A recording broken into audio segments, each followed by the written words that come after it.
never die. And this monster starts running right at me. Annihilated by nuclear bombs. Beast is not dead. I put 4 bullets into him. Oh, you're crazy. But I saw that monster too. All I want is for someone to believe me. Contaminated. Face. It's horrible. Look like it would scare you to death. All right, let's get to work.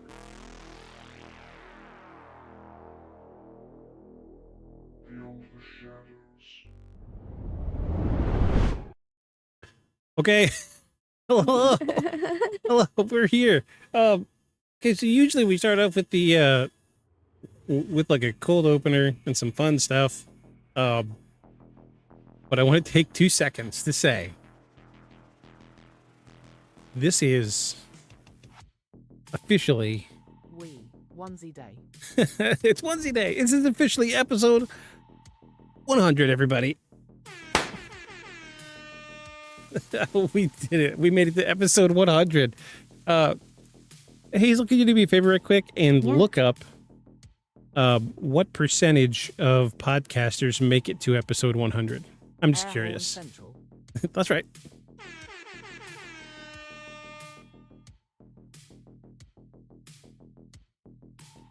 Because I'm curious. I know there's a number, and I know it's not a very big number. I meant to ask you this earlier. I meant to have this information on standby. I did not. The answer is approximately 6.16% of podcasters make it to the 100 episode milestone. Smells like podcast in here.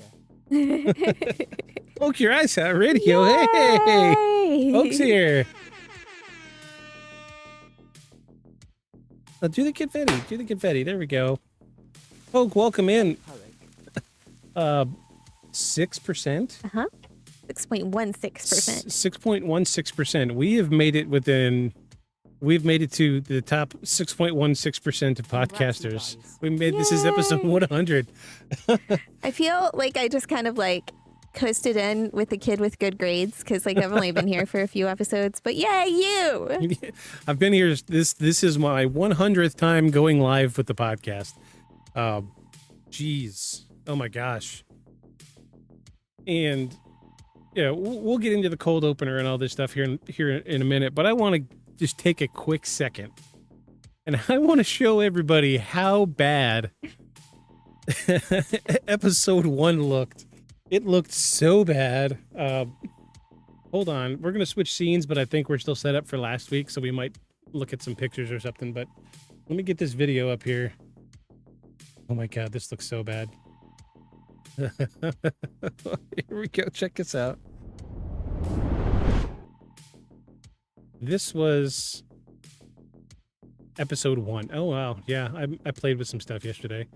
Hold on. Let me move this down. There we go. Yay. I think that's right. Wait, we want that behind there. There we go. This was episode 1, the very first episode, 100 episodes ago. I'm not going to turn the audio on because it sounds like shit. But look how bad this looked. You were doing the best you could with what you had, and I think that look how good it turned out. Oh, geez, it was rough. It was really rough. I'd say on everybody. For those of you who don't know, we were recording this. Man. We were recording the podcast from Discord, and it was rough. Like the green screen, I don't know why I decided on green screen. I don't. It looks so bad. It looks so bad, and I'm embarrassed to go. And I was listening to it before you sat down, and it does not sound great. Yeah, but look how happy you guys look. I mean, you guys were laughing, Everything having a rough good and starts as it time. should be. Oh yeah, we had a blast. Yeah. We called it a paranormal cuss and discuss. It was really an excuse for him and I to hang out, because he lives so far away. But golly, that was so long ago. 3 years, almost 3 years ago. Yeah. Yeah. Wow. Wowie. Yeah, we're not going to look at that anymore. So, yeah, oh geez. Yeah, confetti, everybody. So we have a confetti drop. It's not a redemption or anything, but if you want confetti, you just let me know and I'll make sure I drop the confetti and everybody can see it. Special little animation just for tonight, or maybe we'll keep it around. We'll turn into redemption later. But before we get going, I wanted. Nice door transition. Oh yeah, thanks. Yeah, we've changed a few things. Yeah, really stoked about that transition. You Very did a good picked it. job. You Very did a good pickin'. job.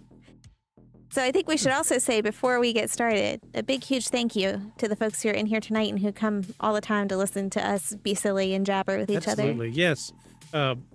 First and foremost, we wouldn't have made it to episode 100 without the following individuals. It has sex appeal. You know as much as a door can. That's right. Let's give a round of applause for Poke Your Eyes Out Radio, everybody. Thank you, Poke Your Eyes Out Radio, for making our amazing music that we used during the podcast. Incredible. Thank you, Worlds of Confusion, for being here every single week and tolerating our obnoxiousness. Blip will most likely be here. Blip has been with me since season 1. So everybody give a round of applause for Blip. Geez, and we've got like 2 or 3 people on YouTube that show up every week. They don't ever chat, but that's okay. So a round of applause for you YouTubers over there. Yay. James Cappy, I think, is the one that shows up. I'm just so glad to have everybody here. Blip, yeah. But Maybe yeah, he could feel it. Yeah. Wherever Blip is, he could feel it. Blip's like, they talking about me? Sniff in the air. Sniff in the air. 100 freaking episodes. 6% of podcasters make it to episode 100. Thank you so much. There he is, James. Thanks so much, James. Glad you're here. Thanks for hanging out, man. Yeah, 100th episode. I never thought that it would turn into this compared to what it was at the beginning. It was just 2 guys hanging out on Discord talking about paranormal stuff. And, we started the show on a whim. I was still working nights at Walmart then. Yeah. And I remember sitting here and it was like 3 or 4 of us were in voice chat and I was like 3 beers deep and I was like, who wants to start a podcast? Yeah. Everybody's like, no, I don't want to do a podcast. And Ayan was like, shit, I'll do it with you. Yeah. Okay.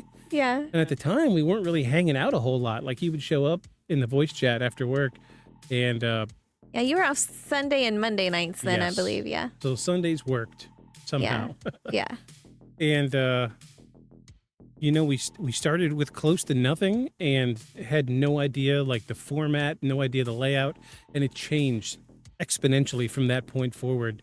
And we've landed on this to what you see today. Now we've got good cameras and good microphones and good studio lighting and good company with us. So thank you, everybody, for making this podcast what it is. I couldn't have done any of this without any of you. And thank you to my wonderful wife for tolerating my obnoxiousness, my ridiculous hobby of wanting to do a podcast every Sunday night when we could be relaxing and watching cartoons. Yeah, but I enjoy this because it, like I've said before, it really feels more like a date night because if we're relaxing watching cartoons, sometimes we're kind of just looking at our own stuff on our computers, but we're really engaging with each other in here. So And this is absolutely something we do together. And I can't wait to get Aeon back. Once they really... Well done, Hazel. oh, thank you. Thank you, world. Confetti, Ooh, get used to the confetti. Can you play the... Oh, world. Okay, yeah. Before I do that, I want to say that I changed the cost of all the redemptions down to 25 points. That's the lowest Twitch would let me set it as. So there you go. Look. I love it. So 25 points to do all of the redemptions. Have fun with it. Go off the rails and do it. But we do have a new redemption this week, and I've talked about it how many times? Yeah, you have, and I would like to use my individual points. That's the one. I was going to use my invisible points to say that to Worlds. Yes, we have. Now World said it to me. We've talked about it many times about wanting to have something on there to say. I think originally I was like, I need that Drake line. It says, you do you the best. And then we're like, nah, he's a little skeevy. So we decided not to. Well, by the powers of AI, we have made an amazing Bigfoot you the best video. So 25 points As long as you're in chat for, I don't know what it's like, 15 minutes, you get points or something like Oh, that. okay. Yeah. But before we get moving, I do want to say one more shout out. And this one's very important. I want to give a shout out to Hef. You are best. Yeah, I keep meaning to, I want to set that up to where you just type in Udabest and it makes the redemption pop. I haven't set it up yet. Oh, okay. But I want to give a thanks to Hef. If it wasn't for Hef, I would not be where I am today streaming. Hef took a chance on me many years ago. We go way back to like, we've known each other since elementary school. And Hef and I were talking and he was like, hey, you could totally stream. You could totally do it. And this guy gave me a bunch of hand-me-down equipment to get me started. And I still use some of it today. Matter of fact, this mixer over here, the one that our soundboard's running through, came from Hef. Speak of the devil, thank you, Hef, for being here. If it wasn't for Hef, none of this would have happened. None of the podcasting, none of the gaming streaming. I'm counting off on my fingers. You just can't see my finger.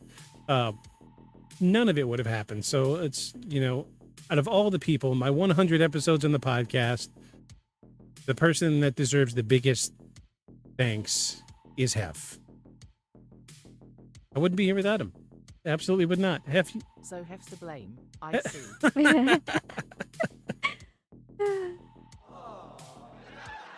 I think we all know at this point that Hef is the best, so. You the best. Well, all right, folks. Now that I've said my little piece, welcome in, everybody. This is episode 100. 100! We did it. We freaking did it. Only 6% of podcasters are making it to episode 100, and we did it. By some sheer luck. I don't know how, but we did. We made it to episode 100. Thank you, everybody, for being here. You all ready to tie into the cold opener that we usually start with? Yeah, let's do it. Let's set the tone. Let's set the tone.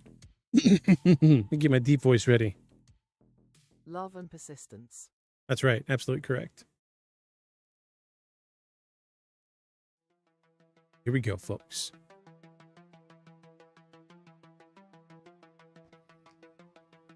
The first people who saw it thought it was military craft. That was the only explanation that made sense. But military aircraft don't blot out the stars. They don't move silently over entire neighborhoods while thousands of people stand frozen in their driveways, staring upward. And they definitely don't make grown adults call 911 sounding genuinely terrified. On March 13th of 1997, something enormous crossed the skies over Arizona. Some witness said it was a mile wide, others claimed it moved with impossible precision. Nearly 30 years later, the official explanation still doesn't fully satisfy the people who were there.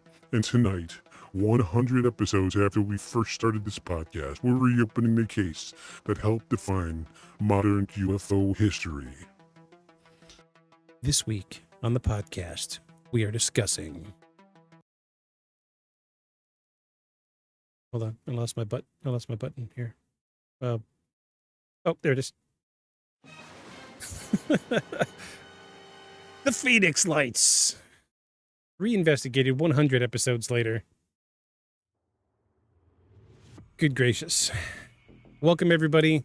I'm Victus. And I'm Hazel. And we are your personal professional paranormal investigators. Welcome to the greatest podcast on the world, or in the world, if you don't fact check it. This is Beyond the Shadows podcast, where we record a live podcast, one take, no edits, and try to figure out if this week's case is truly paranormal or just bullshit. Hazel, how you doing? I'm doing great. Doing excellent. We're doing excellent. We're in the onesies of doom. Yes.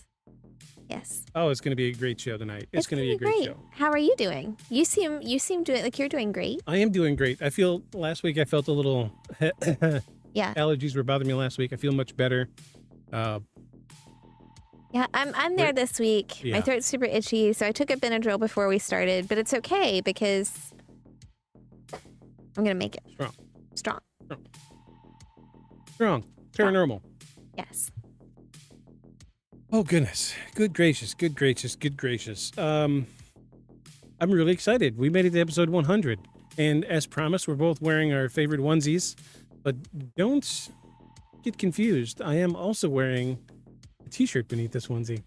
Oh, I am T-shirt. too. I hope But- so.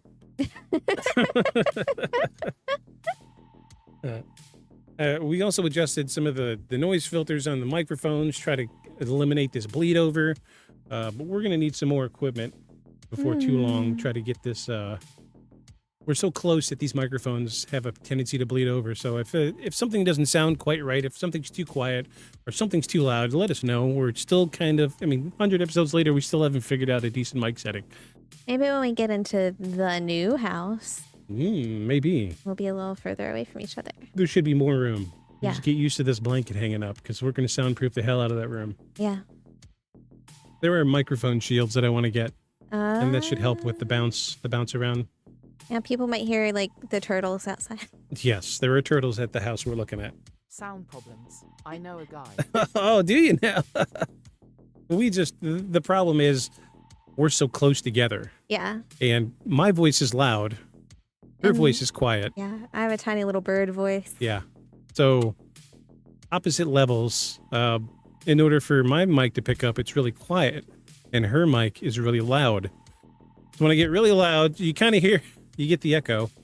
I went back and did the thing I hate the most and went back to listen to last week because I knew it was bleeding over a bunch. I'm going to try to keep my voice at a normal level this week.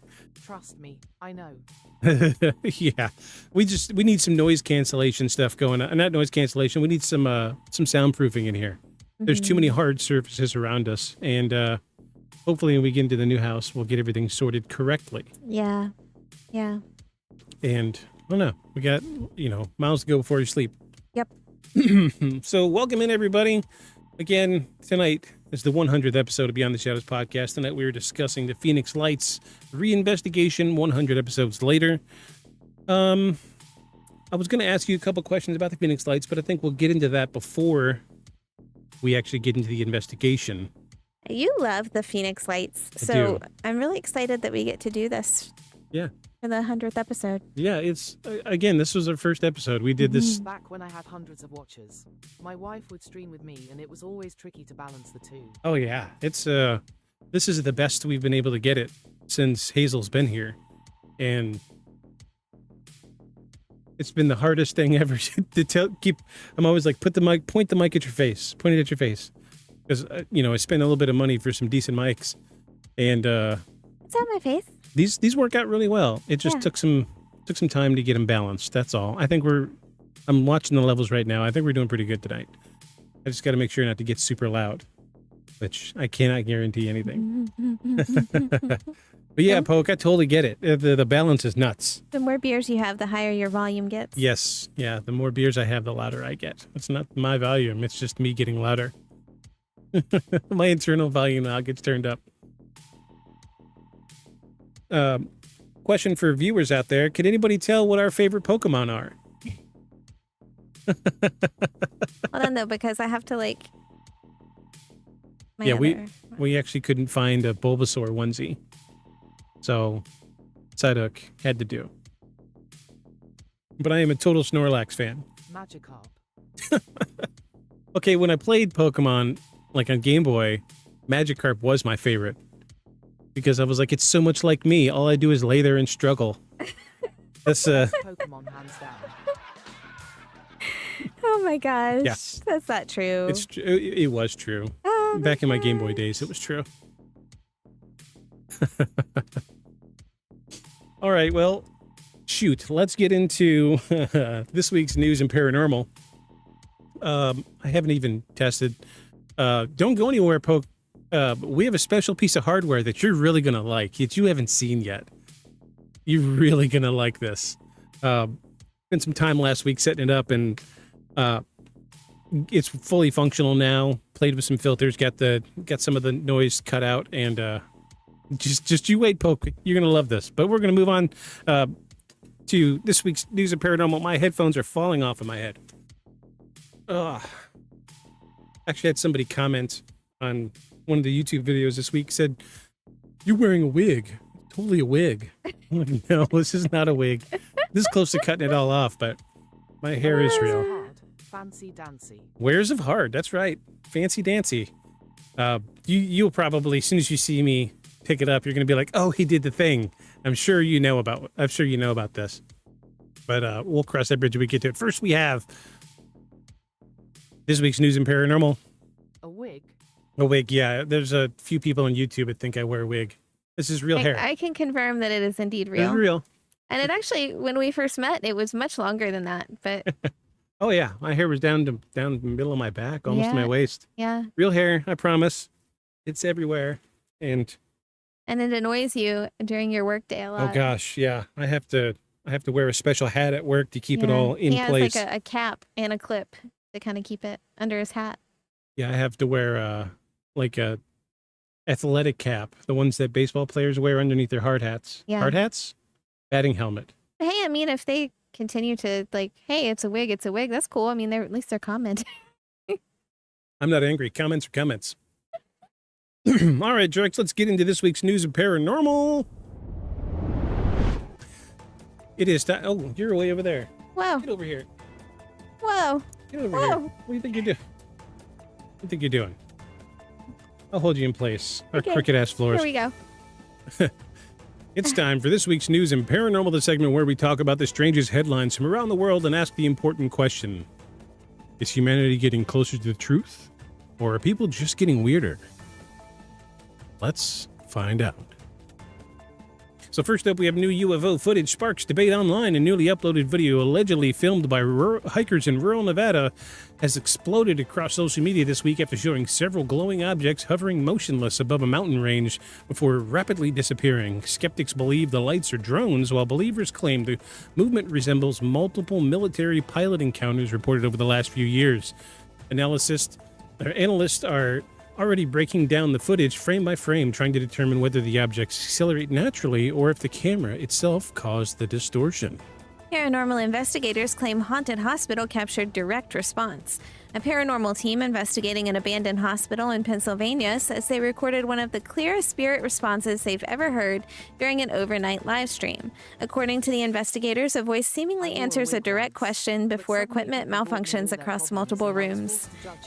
Critics argue the response could easily be audio contamination. I'm going to start over.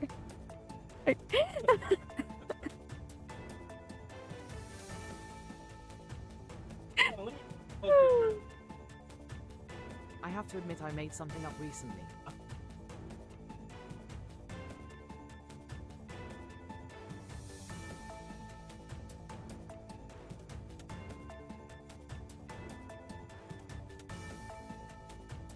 Oh my gosh. Oh my goodness. Paranormal investigator. Oh, yeah. Sorry. Yeah, I was totally muted. It's fine. I was just reading chat. Okay. Go ahead. Start over. Paranormal investigators claim haunted hospital captured direct response. A paranormal team investigating an abandoned hospital in Pennsylvania says they recorded one of the clearest spirit responses they've ever heard during an overnight live stream. According to the investigators, a voice seemingly answers a direct question moments before equipment malfunctions across multiple rooms. Critics argue the response could easily be audio contamination, but the clip has already spread rapidly through the paranormal communities online. And former intelligence official again pushes for UFO transparency. A former intelligence officer appeared on a podcast this week calling for additional government transparency regarding unidentified aerial phenomena.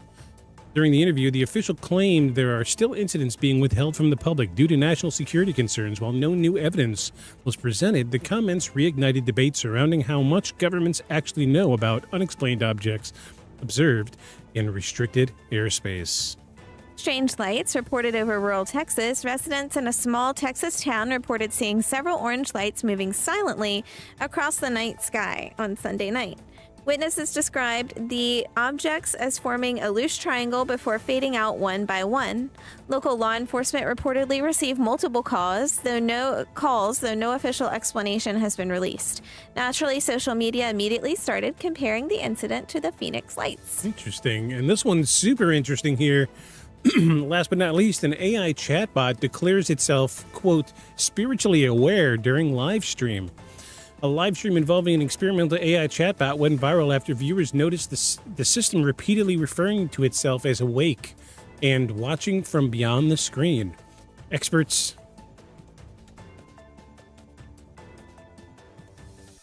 Oh.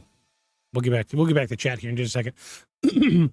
Experts say the responses were likely the result of predictive language behavior combined with leading prompts, but paranormal forums immediately began discussing whether advanced AI could unintentionally simulate consciousness in ways that appear disturbingly human. That's been part of the conversation for a little while. Yeah, this one is a little scary. And those were this week's paranormal headlines. Some of them might not have perfectly reasonable explanations. Others, maybe not. But one thing is certain, the world keeps getting stranger. What'd you say, Poke? Did you see UFOs all the time? Till I look them up and find everyone else knows what it is. Oh, well, then it's not unidentified if everybody knows what it is. Mm-hmm. Identified. It's an identified flying object, an IFO. All right. I didn't actually plan out who I called this week. Ooh, I know. I got it. Who did you call this week? You want to know who I called this week? Yes. I called somebody that you weren't quite expecting. Oh. And you're about to go, what? I called Kurt Russell. Oh, that's an interesting one. Yeah. This has a tie-in later.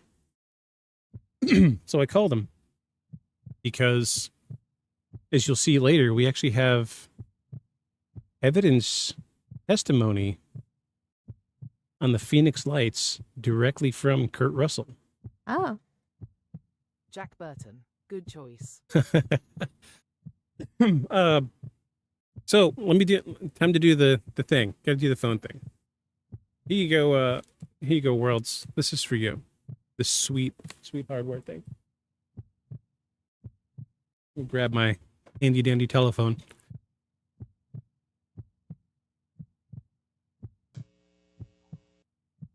So I said, oh wait, I can mute this.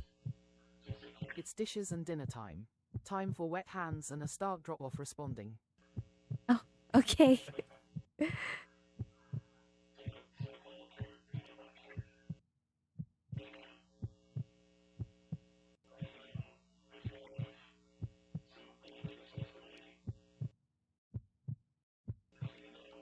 Nice mic.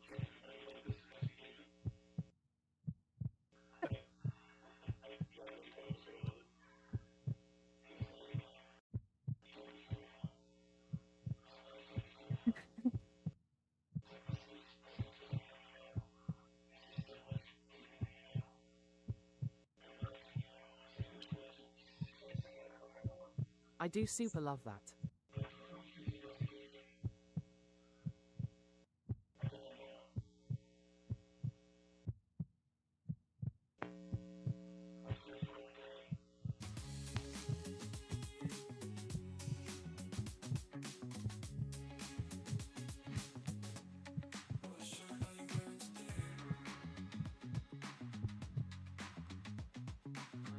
Yeah, Poke. Did you unmute? I'm muted. Yeah, Poke, I knew you were gonna love the mic. Mine is red, but I really want a yellow one. Oh yeah, this like we got lucky. There were so many at that place. There actually were some yellow ones at our local antique store. Yeah, I wanted the wall mount one, but they wanted like $80 for it. Oh really? So yeah, I was like, no. It was a wide variety of prices. Paid $22 for this thing, and then 2 hours of work to get it working correctly. So in case you're wondering, Poke, you have to wire up the speaker as a microphone. The speaker won't work because the voltage difference is way off. It's crazy. You have to have like 140 volts at like 15 hertz to make the microphone work, which is totally. Oh, trust me, I know. Oh, okay, cool. I think he's saying that his is red, so he must be using a red one as. Oh yeah. The Worlds is, I knew Worlds, or not Worlds. I knew Poke's gonna have some knowledge of this. It's cool. It's so cool. And I played with it last night with an omnicord and recorded a little video for my wife singing one of the Adventure Time songs. It's really cute. It's such a really cool little microphone. I love this thing. And then I found the recording he sent me back when we were first like talking and dating. Yeah. Way back in 2020, and he was singing Fly Me to the Moon by Frank Sinatra in a hotel room. Well, I was traveling for work. Yeah, I remember that. Cute. Yeah, it doesn't sound great, but she loves it, so it's okay. I think it's beautiful. Uh-huh. I think it's beautiful. Oh, thank you. Yeah. I did it for you, so. Yay. Anyway, what shirt am I wearing today? I'm actually wearing a shirt. So I am wearing my Snorlax onesie, but I am wearing a shirt beneath this one. And it's a tie-in to what we're doing tonight. Oh. All right, get out of here. Have a good one, my guy. I'm wearing my NASA flight facility t-shirt tonight. This is a local, we live really close to a NASA base, like 30 minutes away from a NASA facility. And this is one of the cool shirts that they make. And I think I did a good job picking that you one did a out really for you. good job. I thought, yeah, there you go. Yeah, it's one of my favorite shirts, but I don't wear it that often because I don't want to wear it out. Yeah. I really like this shirt. I So really like it. I'm wearing my Psyduck onesie, but I also have a Def Leppard t-shirt on, but it's a really old one. It's like a 2X. I saw that today. That's why it's so giant on me. Super baggy. Yeah. That's all I'm not interesting like you. You are interesting. Don't you know? All right. Oh, and I have Bulbasaur. Oh, and Bulbasaur. We have Bulbasaur with us tonight. Nice. I have a sushi shark. Ooh, sushi shark. Okay. Let's Too bad Shark isn't here tonight. I know, Shark would have I loved appreciate it. I know. My friend Whitney would like that too. Yeah, absolutely. We get Whitney in here. I know. Yeah.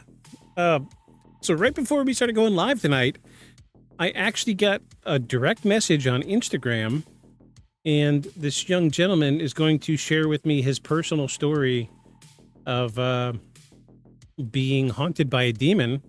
So I told him to email me the story and, made sure he's going to get permission to read it out on the podcast. Hey, look, the Hef is still here. Hey. Hey. So hopefully next week we'll have an actual first-hand account of some spooky happenings. It's our first person to email us their personal story. And I know, that's very exciting. You have your phone in the shower with us? Or with you? Cool. That's brave. Yeah, that's really brave. I mean, the new phones anymore are water resistant. Speaking of phones, we forgot to do the screens on our phones today. Oh, yeah, I got to do the screen protectors. Don't let me forget. Don't let me forget.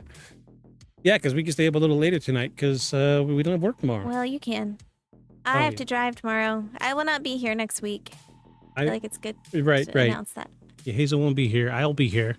Yeah. Someone's got to hold down the fort, keep the men in black at bay. Yeah. Not the friendly Will Smith kind either. Yeah. I'm going on an alien hunting adventure next week. Yeah. All right. Well, we've done it. We made it through all of our intros. Before we get going, Hazel, what do you know about the Phoenix Lights? Not a lot, shamefully, because I know that this is really exciting for you and you really enjoy this story. So I'm excited to learn more about it again. You've told me about it a little bit over the years, but I feel like I don't really know enough to be impressive. So, I mean, I know it happened in Arizona and it's in the 90s. Have you seen any of the original footage? Any interviews? I don't think so. Cool. Cool. Unless you did when we first started dating. Oh yeah, we watched all that stuff. We did? Yeah. Okay. Well, it's been a minute. Wanting to talk about the Phoenix Lights is what got me into podcasting. I just wanted to talk about the stupid Phoenix Lights. There's a reason it was our first episode because it is my favorite UFO case. Yeah. We did give it a double yes. It was confirmed paranormal between Aeon and I. So we'll see what happens tonight. And just a friendly reminder, everybody in chat, we do have redemptions now, where you can vote. Hold on, let me slide this bar over. Well, you can vote paranormal, not paranormal at the end, or you could just do it whenever. The redemptions are there. Wait, are they there? Where are they at? Yes, I see. That's not paranormal. And where's... Oh, this is paranormal. Yes.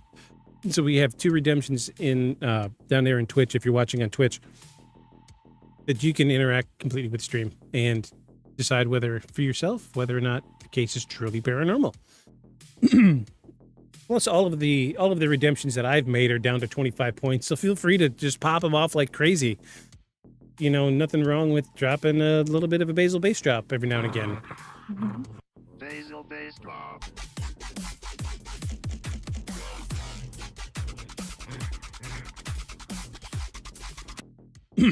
All right, so you don't know anything about the Phoenix Lights. No. So this is going to be an investigation all on my own here. You want me to put a wheel on that rug so you stop rolling away?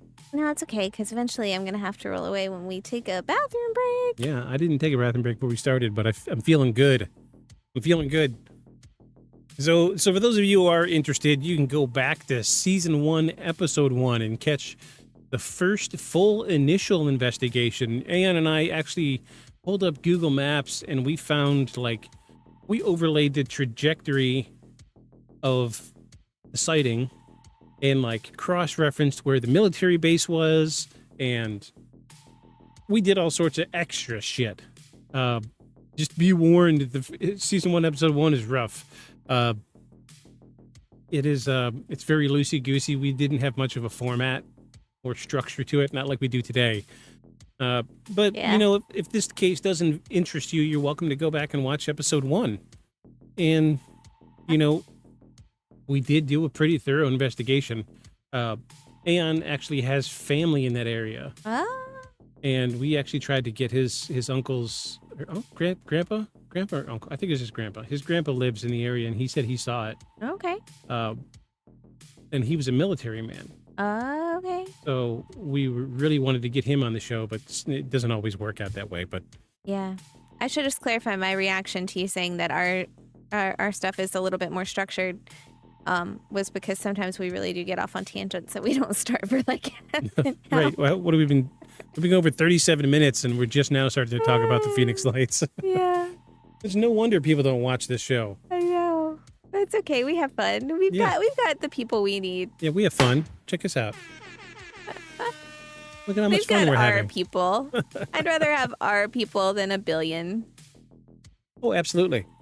Yeah, there's Any day days of the where I week. feel kind of sad because, like, some of the episodes that I put a lot of work into will get like 25 views on YouTube, and then like the ones we're just having fun with, we get like 300 or 400, and I'm like, why can't we get that consistently? But then at the end of the day, I'm like, you know what? I don't really care. I enjoy sitting here and talking about what I enjoy talking about, and you know, I'm just glad to have a format, to have a platform to talk about what's important to me. Yeah.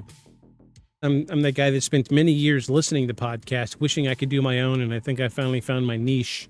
Mm-hmm. So we're here. We're doing it. Thanks again. Yeah, episode 100. I'm so excited. I did text Aeon earlier, and he did not respond yet. Oh. Well, that's okay. Don't have a lot of good service in Area 51. Yeah, especially underground, a couple miles. Yeah.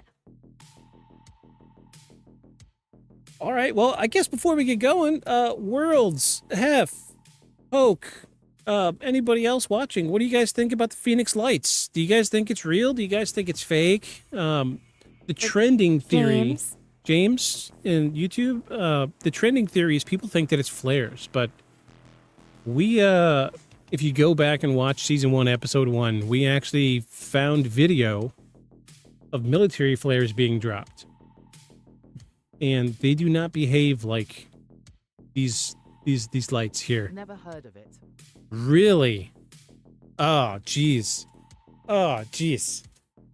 Ah. Yeah, we're gonna have fun. We're gonna have some fun here. We're gonna have a lot of fun because this is my favorite UFO case. And Buckle in, folks, because it's about to get rocky. It's about to get rocky. We're gonna have so much fun tonight. We're gonna breeze through a lot of this. I did shorten the acts a little bit because I want to talk more. Unfortunately, a little disclaimer at the front. Not a whole lot of evidence, but the evidence we do have is very convincing. You okay? The evidence is in our heart. Yeah, evidence is in our heart. Well, all right, kids. Let's get into it. I hope y'all are ready. I'm ready. Are you sure you're ready? Ready. Bulbasaur, are you ready? Bulbasaur's ready. Boba. This is Season 3, Episode 21, Episode 100 of Beyond the Shadows podcast. Tonight we are discussing The Phoenix Lights Revisited. Buckle up.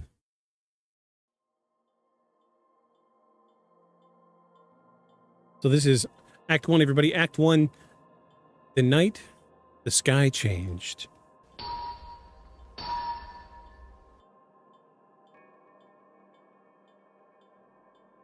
March 13th, 1997 started like any other night in Arizona. People were getting home from work, kids were finishing homework, families were settling in for the evening. Nobody had any idea what they were about to become part of one of the most famous UFO cases in American history. And what makes the Phoenix Lights case so different from so many other sightings is the sheer number of witnesses involved. This wasn't one person alone in the desert claiming they saw aliens. This involved thousands and thousands of people. Families, pilots, retired military personnel, police officers, regular people with absolutely nothing to gain from telling the story. And the sightings didn't begin in Phoenix. Early reports started coming in from over northern Arizona and parts of Nevada. Witnesses described a large V-shaped object. Excuse me. Not a V-shaped object, a V-shaped formation of lights slowly moving south across the night sky. At first, many people assumed they were looking at military aircraft. Arizona has several military bases, and seeing unusual aircraft in the area isn't uncommon. Witnesses quickly noticed something strange. The lights appeared completely silent. Not quiet, but silent. And according to many reports, the formation wasn't moving like a normal aircraft either. Witnesses described it as smooth and steady, almost gliding across the sky without any visible turbulence or sudden movement. Then the size estimates. Multiple witnesses claimed the object or formation looked enormous. Some later estimated it could have been hundreds of feet wide. Others believed it was closer to a mile across. Obviously, estimating size in the dark is difficult, especially when people are trying to judge something they've never seen before. But the consistency of the description matters, because people across different areas kept describing the same thing: a massive V-shaped object moving silently overhead. Several witnesses claimed the formation passed directly above their neighborhoods, and according to some of those witnesses, they could see a dark structure between the lights, something physically blocking out portions of the stars as it moved overhead. And that detail became one of the most important parts of the entire case, because years later, many witnesses still insisted they didn't just see lights, they saw a craft. And one of the best-known witnesses was a man named Tim Lay, who was outside with his family when the formation reportedly passed overhead in Phoenix. Lay later described it as a giant carpenter square-shaped object with lights positioned along the front edge. And again, he claimed the object blocked out the stars as it moved above them. Now, skeptics argue that human perception at night is unreliable, and our brains naturally try to connect separate points of light into recognizable shapes. And that's true. If you see lights arranged in a pattern, your mind may fill the gaps automatically. But thousands of people reported seeing something unusual that night. And this happened long before smartphones and social media. Witnesses weren't instantly uploading clips online or trying to go viral. Most people simply stood outside staring up at the sky, trying to understand what they were looking at. Some called neighbors outside to see it. Others contacted local radio stations, and eventually people began calling 911. Many callers reportedly sounded genuinely confused and unsettled. Several asked whether the military was conducting exercises because they couldn't identify what they were seeing overhead. Most people don't immediately jump to extraterrestrials when they see something strange. They usually search for normal explanations first. Aircraft, helicopters, military exercises, weather phenomena. But witnesses kept running into the same problem. Nothing they knew seemed to match what they were seeing. And as the lights continued southward, reports began spreading toward the Phoenix metropolitan area. And that's the moment this story transformed from a strange regional Ducks sighting. and flashlights. She loves ducks. She loves ducks. I do love ducks. And that's the moment this story transformed into strange regional sightings into something historic. Because Phoenix wasn't a small town with a handful of witnesses. It was one of the largest cities in America. And before the night was over, thousands of people across the city would look up and claim they saw the same thing moving across the Arizona sky. Some believed it was advanced military technology, others believed it was something far stranger. But no matter what the explanation people preferred, one fact became impossible to deny. Something happened over Arizona that night, and the biggest wave of sightings was still to come.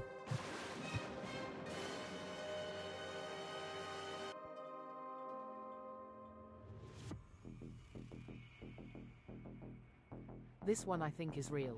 Haha, yeah. We got him on my team tonight. We got him. Everybody's on my team tonight. Oh my goodness. I'm glad you already have one on your Yes, team. thanks. Thanks, Poke. I appreciate that. Oh, geez. It's like fighting an uphill battle sometimes. Glad to have somebody on my side. Yay. Bulba's also on your side. Okay, well, Bulbasaur's on my side.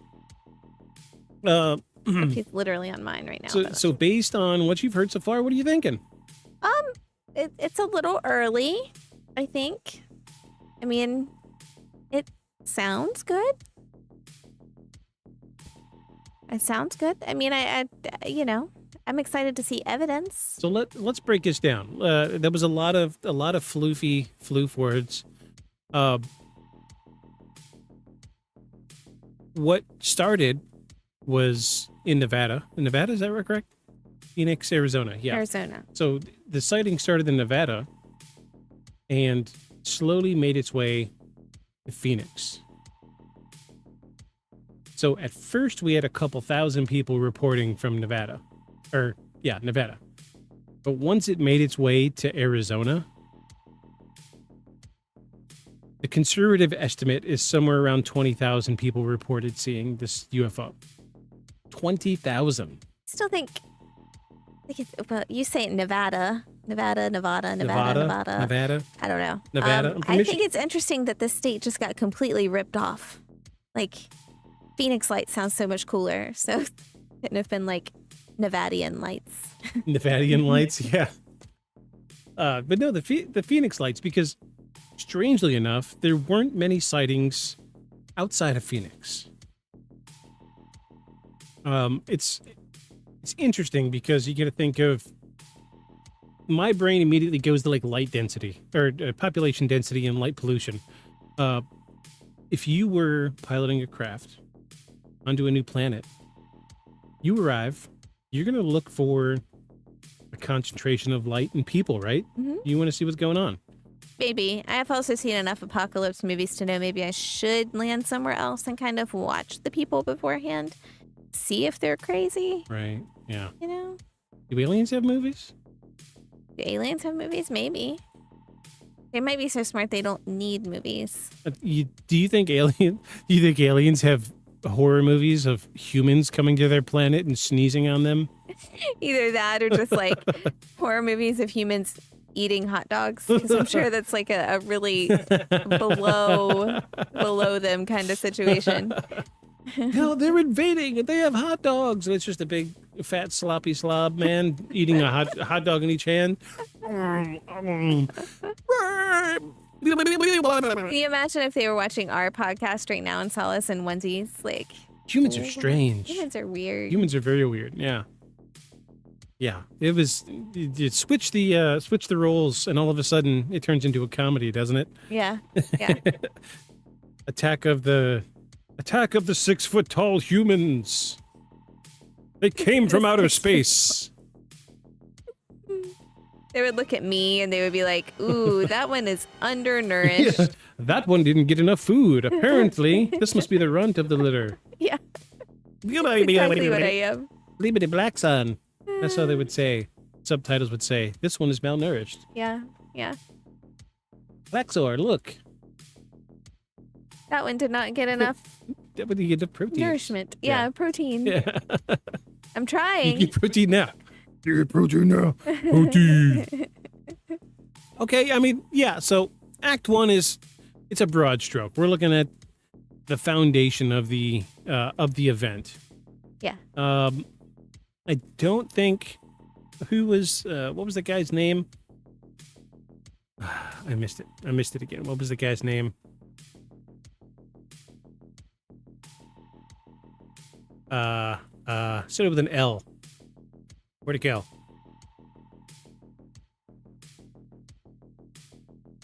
Tim Lay. Okay. I'm just going to scroll through.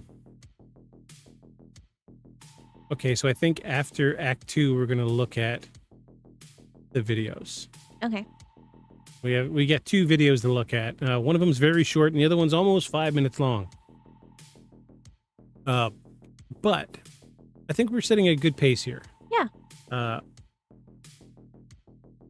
Based on you not knowing anything, how are you feeling about it so far? I mean, I know there's not. I don't have really a decision yet. I feel like I still know very little other than Nevada, Phoenix, lights. I think that's my equation right now. What did you say? Arizonian lights? Phoenix? Nevadian? Nevadian lights? Nevadian lights, yeah. There's someone right now in Nevada who's like, yes. Yeah, that's redemption. It. We saw it first. Like a 50 or 60-year-old person who's like, yeah, I was there. Just got up out of his recliner and he's fist pumping. Yeah. Yeah. Yeah. Well, okay. I guess let's roll on to Act 2. Ooh. This one's you. You ready? Yeah, I'm ready. And while you're doing that, I'm going to try to find a video. Okay. Don't forget to scroll for me, though. Oh, yeah. I got you, girl. Okay. I got you. What do you want? Nighttime sounds? Yeah, let's do nighttime sounds because this did happen at night, and we're going to talk about the sightings. Okay. Take it away, girl. You got this. Act 2, the mass sighting. Act 2. By the time the lights reached Phoenix, word was already beginning to spread across Arizona. People were calling friends on their landlines, by the way. Neighbors were stepping outside. Local radio stations were starting to hear reports about strange lights moving through the sky. And then one of the largest mass UFO sightings in American history unfolded directly over one of the biggest cities in the United States. This is the point where the Phoenix lights stopped being just another strange sighting and became something much harder to dismiss. Because witnesses weren't isolated anymore. Thousands of people across the Phoenix metropolitan area were now reporting the same thing at roughly the same time, and the descriptions were remarkably similar. A giant V-shaped formation, multiple bright lights, slow movement, complete silence. One of the reasons this case became so influential in UFO culture is because so many witnesses described the event emotionally the same way. They weren't reacting like people watching fireworks or spotting an unusual aircraft. Can you scroll for me, please, sir? Oh, sorry. I was trying to catch up with you. I didn't know where you were. Many described feeling unsettled. Let me cut in this very quick. Poke's joke about ducks and flashlights makes sense because ducks fly in a V formation. Yeah. Yeah, get it? Yeah. Way to go, Poke. That was good. Many described feeling unsettled. Some said the object felt unnatural. Others said the silence disturbed them more than the lights themselves. Several witnesses later claimed the formation moved so slowly and smoothly that it did not appear to behave like conventional aircraft at all. I know how to quack a good one. And unlike modern sightings, where people immediately reach for a phone camera, many witnesses in 1997 simply stood there staring upward, trying to process what they were seeing because they did not have phone cameras. They might have had a nice little fancy digital camera they paid good money for back then at that point. Probably 97? No, nobody was That doing would have digital. been, no, that would have been, they would have had, It would have had the it would have been- disposable one. It would have been disposable cameras or a camcorder, the shoulder-mounted guy. Okay, so just quick side note, detour. Hold on, wait, So- we get a detour sound. For my mom's second wedding, she had like disposable cameras everywhere, all over the tables for people to take pictures of. And I was like 6 years old. So I ran around and like took a bunch of pictures, and she went and had them developed. And like maybe one camera's worth was like real photos. The rest were like people's feet and like random pictures of the ceiling. It was great. We did that at my band's first concert. Oh. We couldn't afford a photographer, but it was like, it's our first show. We got to get pictures. So we pooled what little money we had together, all the band members, and we all each bought like 2 or 3 disposable cameras.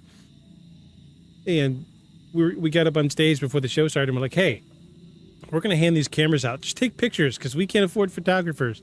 And everybody turned it back in, and we got like 200-something photos. Wow. And unfortunately, my older brother has them all. I've got a few, but Yeah. my older brother got all the good ones. Ew. Yeah. But yeah, it worked out. It is a good tactic. I'm glad that worked out for you. It only worked out for you because I wasn't there to mess it up. But anyway. Okay.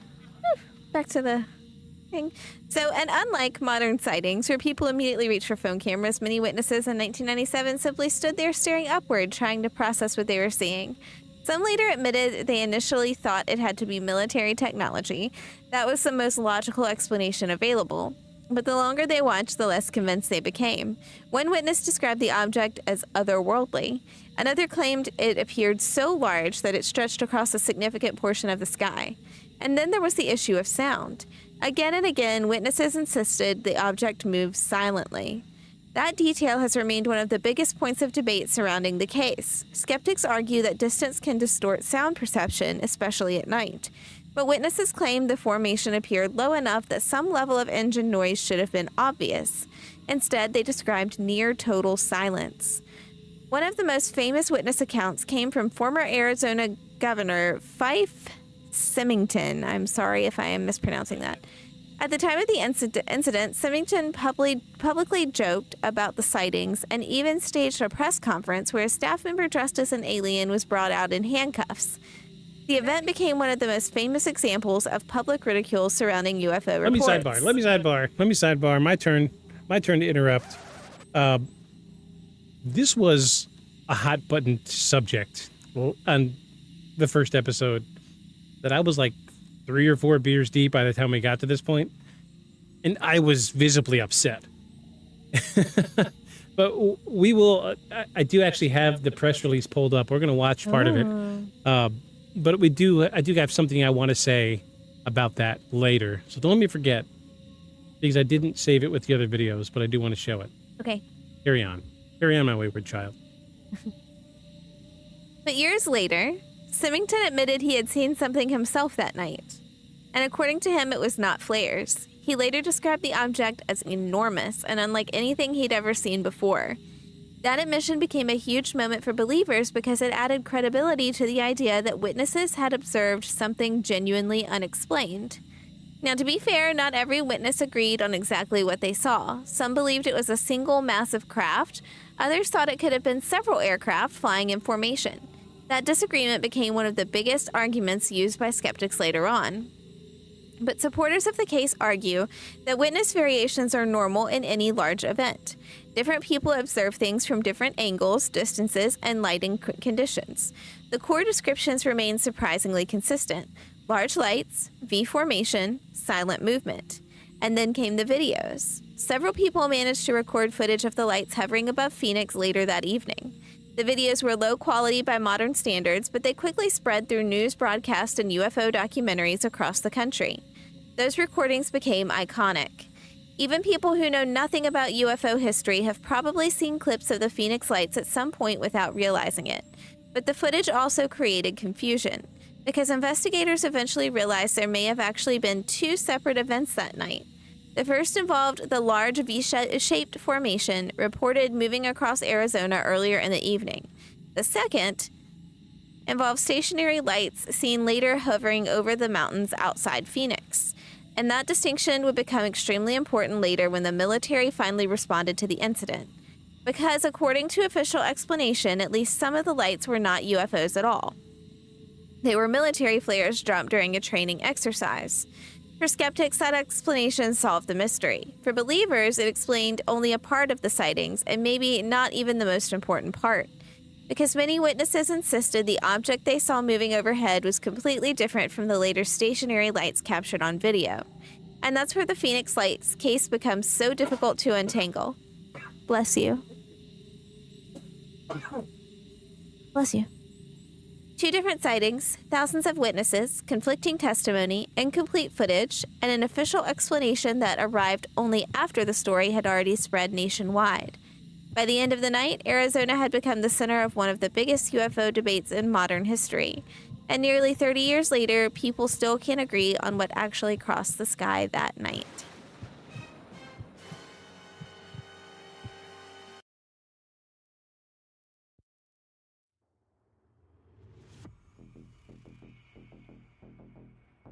Are you starting to believe now? I want to believe. You want to believe. It's true. We do. Yeah. I mean, this is not new territory for me, but we did have a lot there. I want to unpack some of it. So, first off, and this is the shit that got me hot as a firecracker, season 1, episode 1. The governor of Arizona.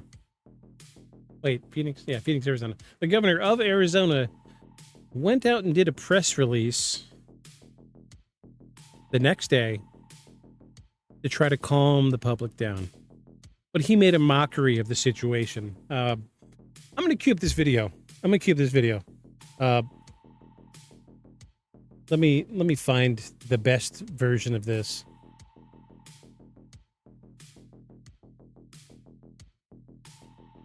Yes, I think this will be it. I'm sure. Just got to get through this ad.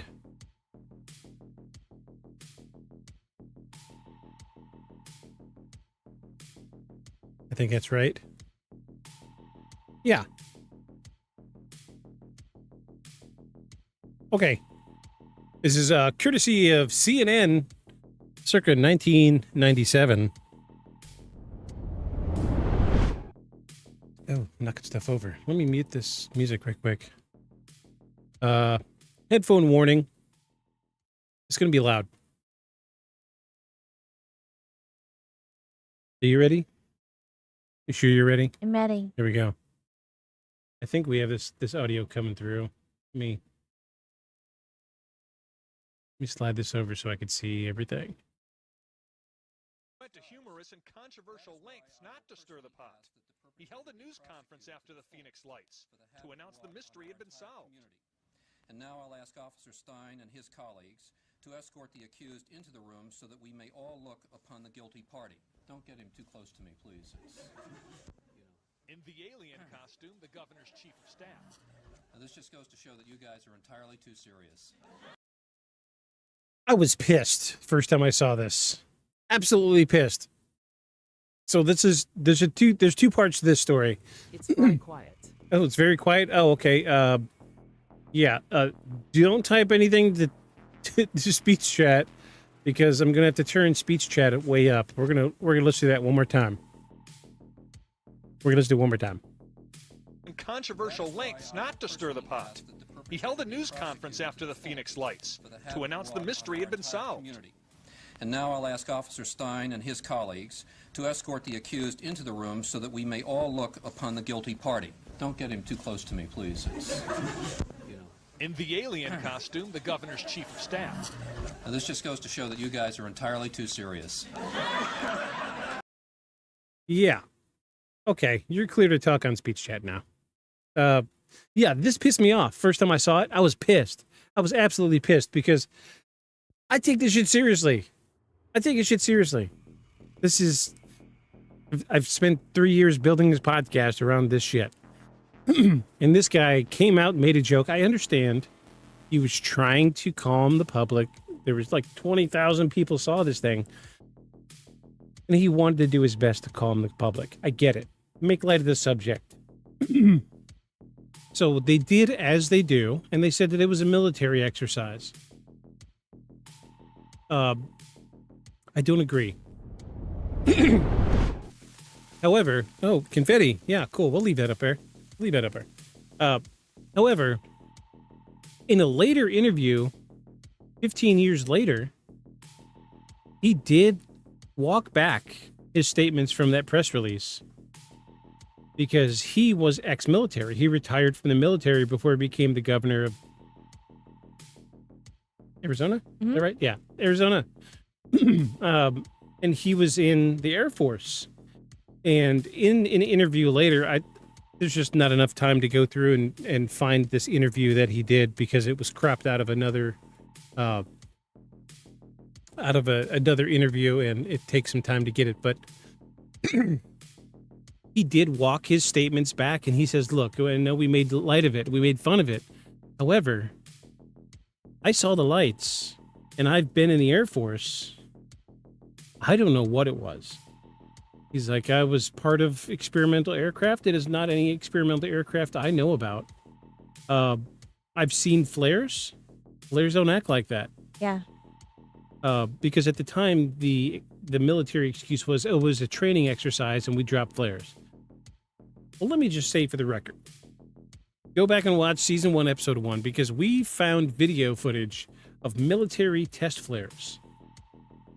So a military test flare, especially when they're doing, test runs here in the States, these flares fall completely to the ground and stay illuminated. So what they do is they fly a C-130 over an area, and they drop flares out of the back of a plane. And these flares have a little parachute on them. And so they'll fall in a descending line. So like the first one they drop will be the lowest. The last one they drop will be the highest. And there'll be a nice curved line from first to last. However, military flares burn until they hit the ground. iViewers SEA. Oh my gosh. Boo. Oh. Boo, boo. AI viewers? Why would we want AI viewers? Let's ban this person right quick. Get out of here. Thanks for your review. Thanks for your number. Appreciate it. So here's the caveat is the military flares will burn until they hit the ground. If you were military personnel and you were testing flares, would you drop that over a residential area? No, that doesn't make sense. Because those flares are going to burn. Flares are phosphorus, and phosphorus cannot be extinguished once it's put out. As everybody knows, I work on boats, and when we get a trade-in boat, we have to go through all the compartments, take the old personal stuff out, clean it up, straighten the engine up, stick it out front, and sell it. Well, one of our favorite unofficial pastimes is if they have a flare gun in the boat, we go and shoot the flare gun in the pond. Well, you can shoot the flare gun in the pond, and even underwater, they still burn. Wow. Flares do not go out. Yeah. They're a safety measure. They're meant for giving light and marking location. Yeah. That's why they drop with a parachute. They're supposed to suspend in the sky and give people on the ground light. Plus, it also marks a location. So it wants to burn all the way to the ground. At no point in time will you drop a live flare over a residential area, because that flare is going to drop on someone's house and catch it on fire. Yeah, that makes sense. So I think pretty easily we can dispute the flare thing. Yeah. Definitely not a flare. Last time I had an AI they tasted made up. Like a bunch of 1 and 0s in marinara sauce. AI, jeez. Nobody wants AI viewers. Kind of like that olive I ate earlier today. Oh, yeah. Was your olive AI? Yeah, it might have been. I think that was the problem. Ba-ba-bum. But yeah, so I think pretty easily we can discount a military exercise dropping flares. Yeah. And Absolutely. also, this was something we did in season 1, episode 1, is we watched video of actual flares from a military exercise. And again, they're in a nice line. Nice straight line. So which brings us to our next piece of evidence. I'm ready. Are you ready to see the greatest piece of evidence of UFO footage you've ever seen? I was born ready. Born ready? All right. Let's cue this thing up.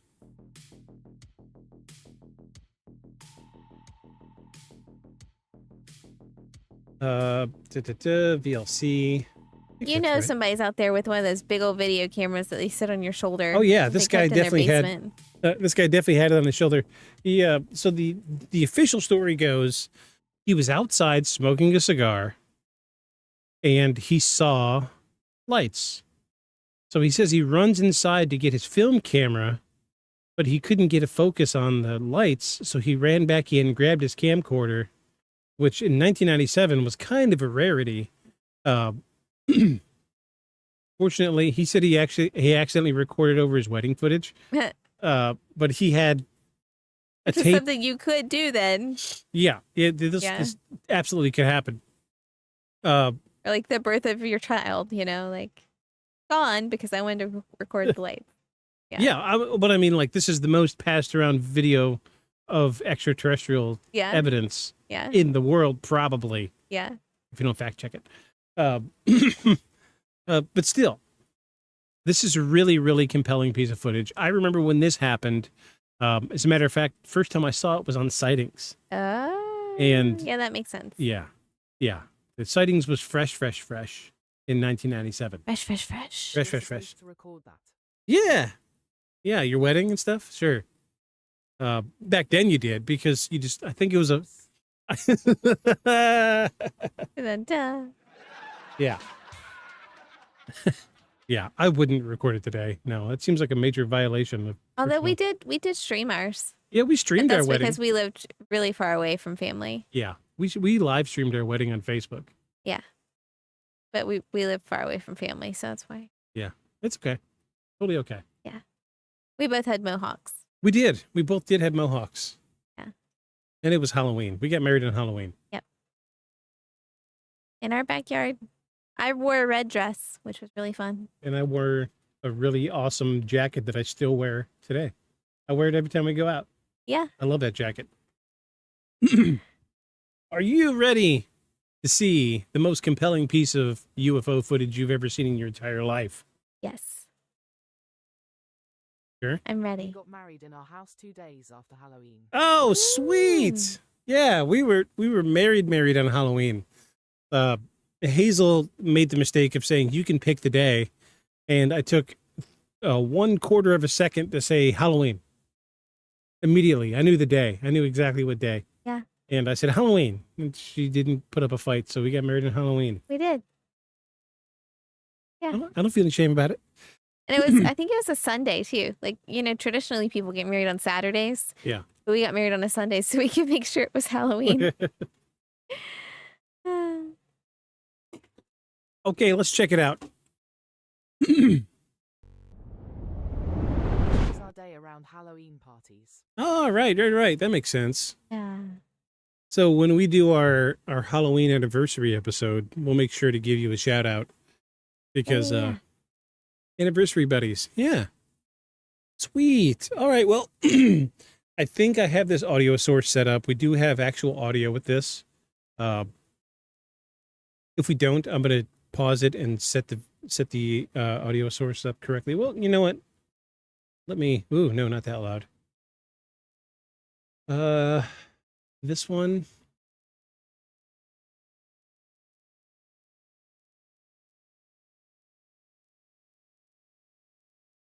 There we go. Yes, we definitely have audio now.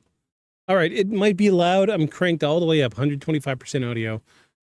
Be ready, folks. This video is 2.5 minutes long. Here we go. There's a third one. Hey, Sue?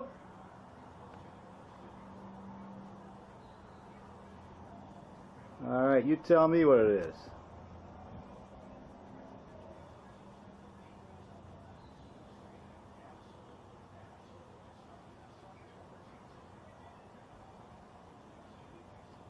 Oh, what do we got? Let me pause there for just a second. So, remember what I said about flares? Mm-hmm. How the lowest flare will be the first one dropped? Yeah. Watch the order in which these illuminate.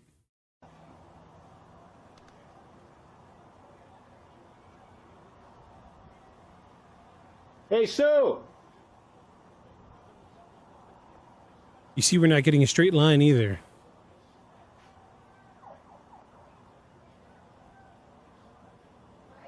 Take a look at this.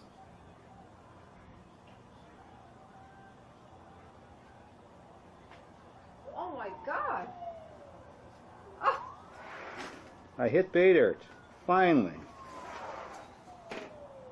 He gets it. Submit it for your approval. What have we got here? This is South Mountain. That's the city in front of us. Those lights have appeared. Well, that is a totally different configuration than we've ever seen before. Yep.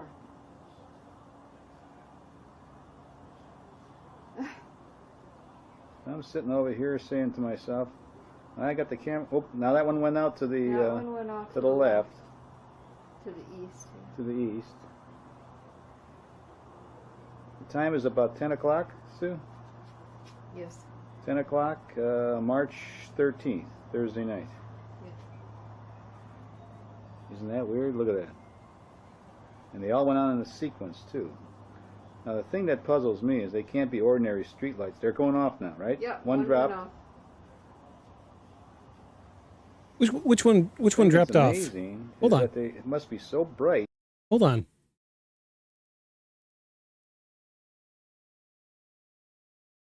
So if these were flares, this one would burn out first. Really got to get a telescope with a video out so I can music about the sky stuff.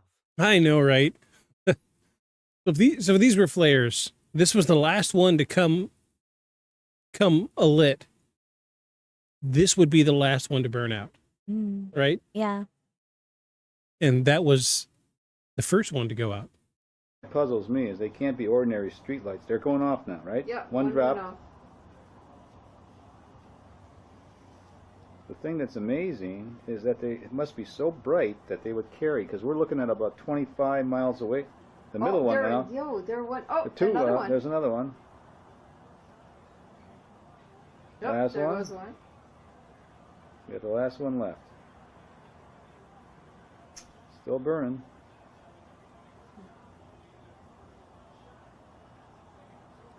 And usually we've seen them over. It's gone. Oh, there it comes. There's So I'm the gonna- third one. I'm going to mute this. Hey, Sue. Yeah. So the order that they light up is completely out of ordinary from what you would expect with not solar flares, excuse me, military flares. What I would have loved to have seen, like if those were aliens and they want to come back and do this again, I think the more effective thing would be to do everything they did and then just flip all the lights on at the same time. Right. I turn understand it that. off, turn them all off one by one, and then flip them all back on immediately. Right. Push the big button. Push the big button. Right. So there is another set of footage from this night. Somebody on the opposite side, and their lights never go out. The conventional thinking behind this is a single craft, and it's turning, and as it turns, you lose visibility of the lights. Because if it were flares, it would be in the inverted direction. Yeah. So the first ones we see would be upward, and then the ones you see last would be You know what I'm saying? The way people are saying is this is a single craft that's slowly turning in orientation. So that's why we get a V-shaped formation at the beginning, but then it turns into a straight line. Now, the lights alone are pretty compelling. I get it. I want to say that in this footage, you don't see flickering. If these were flares, you would get flickering. Do we need to pull up video footage of military flares at night? I mean, you certainly could if you wanted to. Yeah. We can do that. Let me give me So just confetti. just confetti. Episode 100, we did it.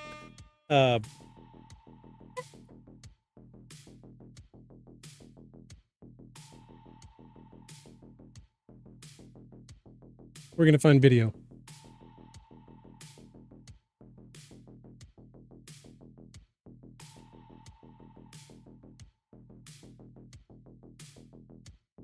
Oh, look, a Starlink ad.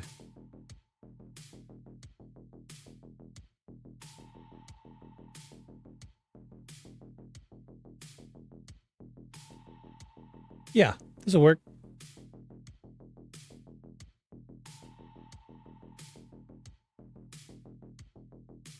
Gosh, they already burned out. Okay, here we go. So these are flares being dropped from a plane at night.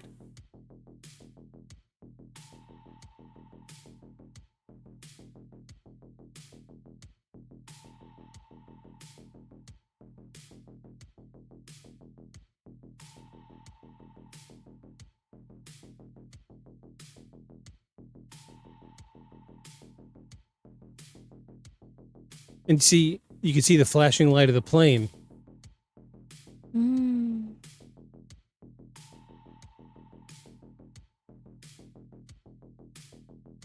You see the order?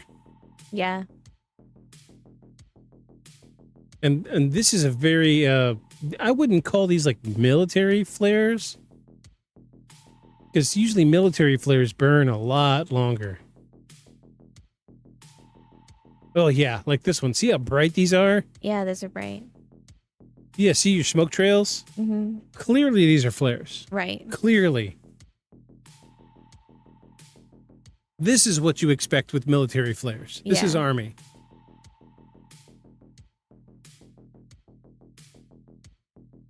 Yeah. Okay? You with me? We on the same page? We're on the same page. Aliens, UFOs? Yeah.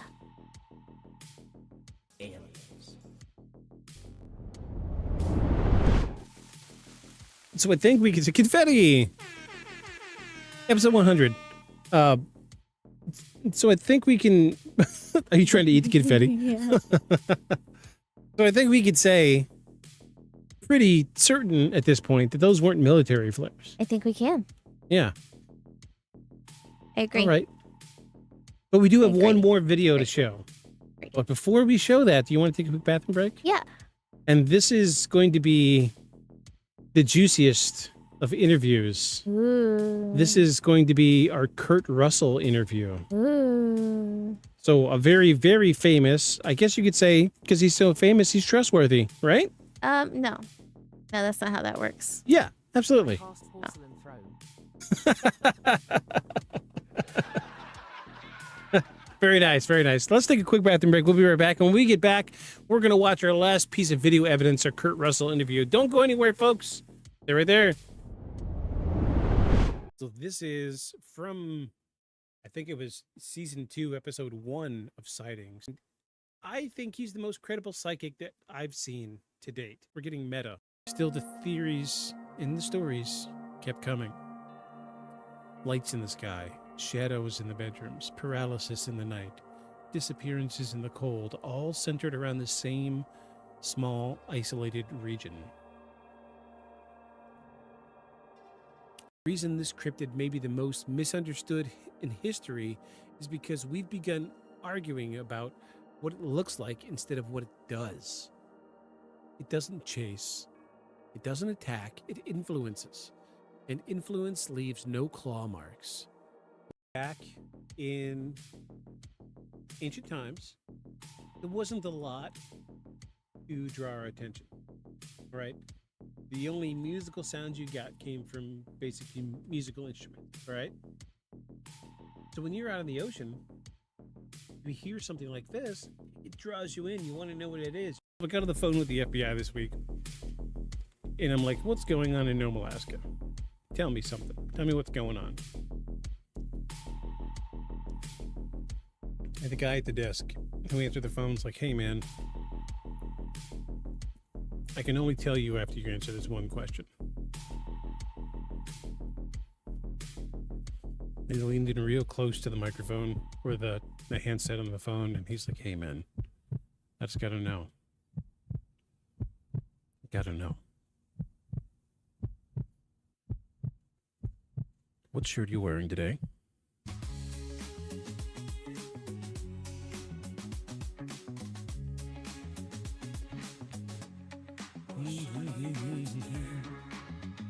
On paper, the explanation sounded reasonable, but when families began laying the timeline side by side, their stories started to unravel. One of the most troubling aspects of how sudden disappearances were... Excuse me, I totally misread that sentence. One of the most troubling aspects was how sudden people disappeared. These weren't long wilderness expeditions gone wrong, and in many cases, individuals were only supposed to be gone a few minutes. As the years passed, the number of cases quietly grew, and certain details started to feel wrong. Some of the people who vanished were experienced outdoorsmen who would never leave without proper gear. Others were found miles from where they should have been, in areas that made no logical sense for someone to reach on foot in extreme cold. A few were discovered without boots or heavy clothing, as if they had walked straight into deadly temperatures unprepared. Official reports often ruled these deaths as accidental or due to exposure, but families and locals struggled to accept that explanation. People who had lived their entire lives in the Arctic didn't simply forget how dangerous the cold was. Shark, you do have a point. He's not being hypnotized. I get it. Sea. So...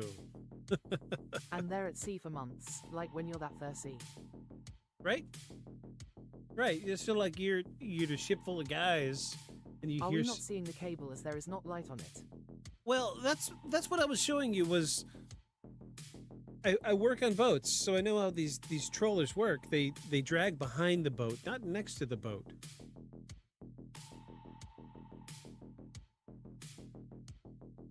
Let's dig through Act 5 right quick. Don't rush yourself, Shark. We've got a little bit left. Let's get into Act 5. Welcome back, everybody. Worlds, I see. Now you have your Jack Burton vest on. I no longer have my Sushi Shark t-shirt on because I got paint on it from the giant D20 I'm making. Awesome. I have a... Wait, I think there might be one right here. Hold on. I might have it. No, I moved it earlier. I've been trying to clean up the office. I made a bunch of keychains out of D20s. Oh, yeah. Remember when I made those? Yeah, I do. I remember. It's been a while, but... It's been a long while. I replaced my D20 keychain with a Lego disassembly tool. Oh, okay. Yeah. D20's on the old... Now I want to run some tabletop. Nothing wrong with that. I miss playing... Do you have a Discord, by the way? A Discord? Yeah. Yeah, I'll send you a link. Not a lot going on. A lot of me just complaining. Me talking to myself for the last few years. But yeah, I'll send you a link to the Discord. There used to be a Discord link in Twitch. I'm not sure if it's even still active or not. I don't know. But I'll send you a request. I'll send you a friend request on Discord and then invite you to the Discord. Yes, please. Awesome. I will do that as soon as we're finished tonight.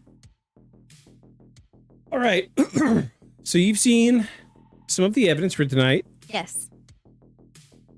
Are you ready to see the most compelling piece of evidence aside from the wonderful shoulder-mounted camcorder? I am ready. Oh, okay. Yeah, I didn't know if that info was still down there or not. I know for a while there I was trying to get people to join the Discord, but then nobody joined, so I changed it. But hey, it's fine.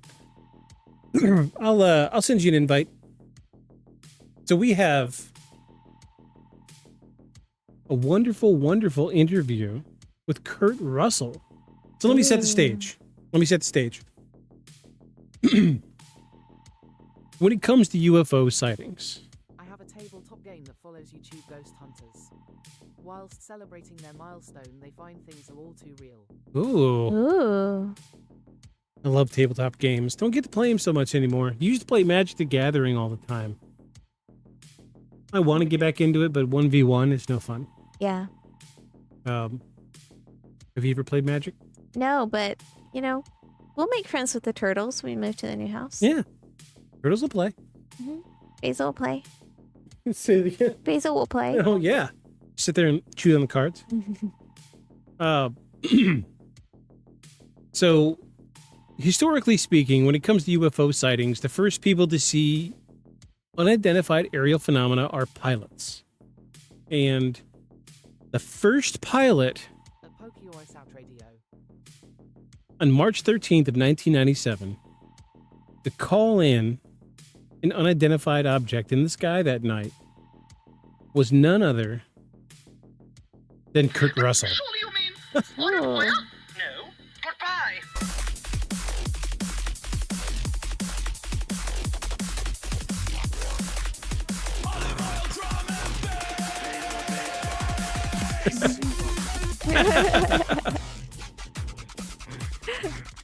We got an overlap.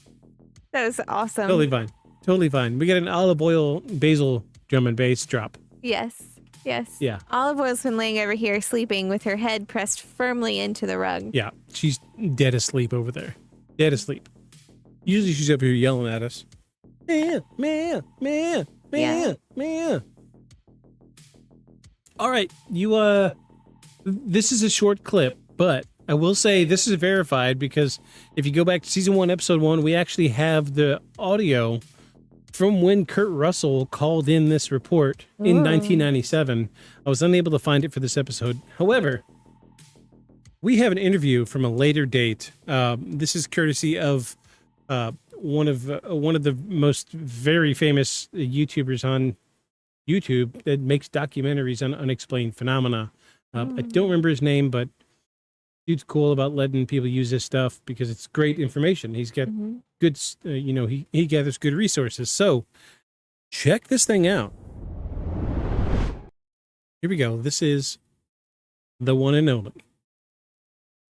Kurt Russell. And it's muted. No. Hold on. Okay, I was muted. Here we go. Let me slide this window over so I can see all of the audio sources. Okay, I think we're good. Here we go. I saw 6 lights over the airport in absolute uniform in a V shape, and I reported it. And they said, we're not painting anything. We don't show anything. I said, well, okay, I'm going to declare it's unidentified, it's flying, and it's 6 objects. That was the most viewed UFO event. Over 20,000 people saw that. I saw.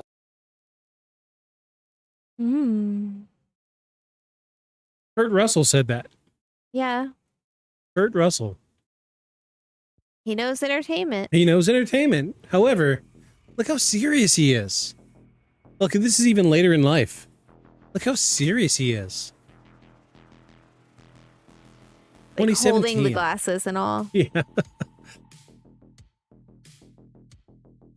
But he was the very first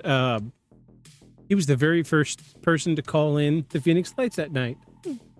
And it was via radio to an airport. And they said, like he says, they said that they didn't paint anything, which meant on radar they didn't see anything. Yeah. But he says in front of him he sees 6 lights. Yeah. So take that. Take that. Take that, skeptics. Oh yeah. Put that in your pipe and smoke it. Yeah. Confetti! Yay! Episode 100. Okay, so You've seen some pretty convincing evidence. I have. Now, what are you thinking? I mean, I'm actually leaning towards paranormal on this one, my love. It's pretty convincing, isn't it? Yep. It was. You lost your. Oh, that was earring. my gauge just popped out. Wow, that doesn't happen very often. Wow. Yeah. Ghosts, aliens. Better be careful with that wig. Yeah, I gotta be.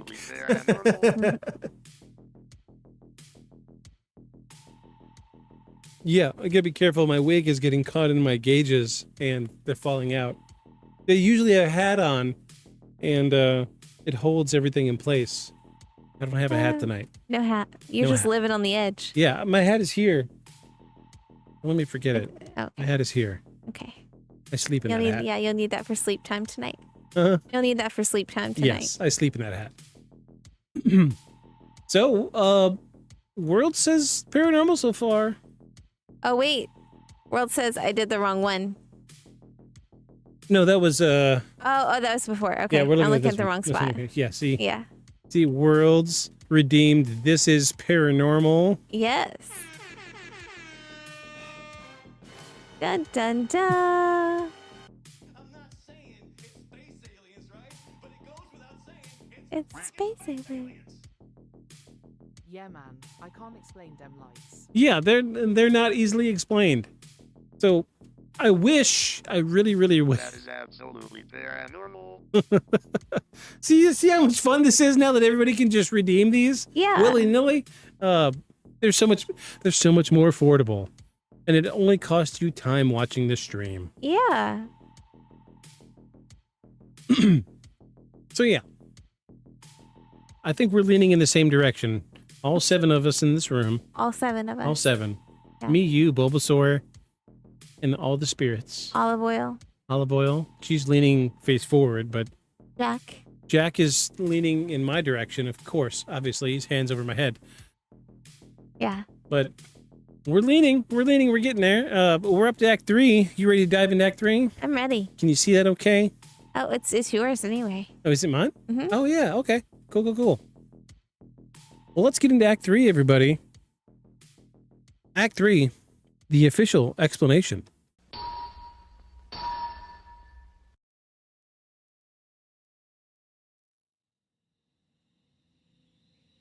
So as news of the Phoenix Lights spread across the country, pressure started building for answers.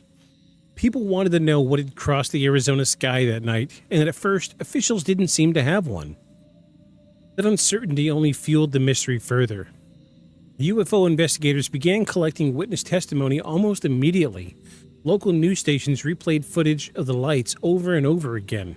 The radio shows started debating extraterrestrials, secret military aircraft, and government cover-ups. And then the military finally responded. And according to official explanation, at least some of the lights seen over Phoenix were military flares dropped during a training exercise conducted by Maryland Air National Guard near Barry Goldwater Range, southwest of Phoenix. So if you're curious of where that is, go back to season 1, episode 1, and watch that, because we pulled it up on Google Maps and we drew all over Google Maps to trace trajectory. It is not close. Okay. It is not close. It doesn't make sense for a military base to do a test flight to drop flares, to fly 100+ miles over a residential area, drop flares, turn around and go back. Yeah. It makes sense to go up, stay in the empty desert, and drop flares. Right. That makes sense. Yeah. Specifically, the military claimed the lights captured in the famous videos were illumination flares known as LUU-2B/B flares. And on paper, the explanation made sense. Military aircraft regularly trained in Arizona, and flares can appear to hover when descending slowly by parachute. The lights in the videos did eventually disappear one by one, which supporters of the flares explanation argue matches flares burning out behind the mountains. However, for many people, that solved the mystery immediately. Case closed, nothing paranormal, just military exercises mixed up with public panic. But the problem is, the explanation didn't fully match many witness accounts. And this is where the case becomes complicated. Even some skeptics admit there were likely two separate events that night. The later stationary lights recorded on video may very well have been military flares, and a lot of investigators, including some UFO researchers, actually agree with that possibility. But many witnesses insist the earlier event was something else entirely different. Because according to those witnesses, the object they observed wasn't stationary. It moved, slowly, silently, directly overhead. And witnesses repeatedly described seeing a solid structure connecting the lights. And that doesn't line up neatly with flares descending individually through the atmosphere. One of the biggest arguments against the flare explanation involves the timing of the sightings themselves. Reports of the V-shaped object moving across Arizona began well before the flare drop that night, and witnesses in multiple towns described seeing the formation traveling southward over a large distance.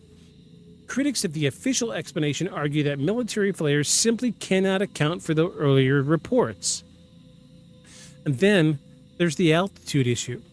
Some witnesses claim the object appeared extremely low enough to make out structural details. Now, if true, that would make the flare explanation even harder to apply to the earlier sightings. And of course, skeptics counter that human beings are notoriously bad at judging altitude and size at night, and a formation of distant aircraft lights can appear far larger and lower than it actually is. And honestly, that's a fair point. Nighttime perception is unreliable. Our brains fill in missing information constantly, but supporters of the case argue that consistency of the witness testimony is difficult to ignore. Thousands of people across different locations described remarkably similar features: a V formation, silent movement, and enormous size. And perhaps most importantly, a feeling that what they were seeing was not normal air traffic. Now, obviously, feelings are not evidence. You can't scientifically prove something felt weird. But when investigating events like this, witness psychology matters. The emotional reaction surrounding the Phoenix Lights was unusually intense. Many witnesses later described the experience as life-changing. Some became convinced extraterrestrials exist. Others simply walked away believing the government wasn't telling the truth. And then there was the response from officials themselves. Former Arizona Governor Fife Symington became one of the most controversial figures connected to the case. His public mockery of the incident damaged credibility for many witnesses at the time. But years later, when Symington admitted he had also seen a massive unexplained object that night, the entire conversation changed. Because suddenly one of the most powerful people in Arizona at the time was openly saying, quote, "I saw something too." Now, that doesn't prove aliens, but it does make this case harder to dismiss entirely. And over the years, the Phoenix Lights became something bigger than just UFO sighting. It became a symbol. For believers, it represented one of the clearest examples of mass eyewitness testimony ever connected to a UFO event. For skeptics, it became an example of how easily human perception, media attention, and incomplete information can create a modern legend. But regardless of where someone stands on the case, one thing is undeniable. The official explanation never fully satisfied everyone. And nearly 3 decades later, people are still arguing about what really happened over Arizona that night.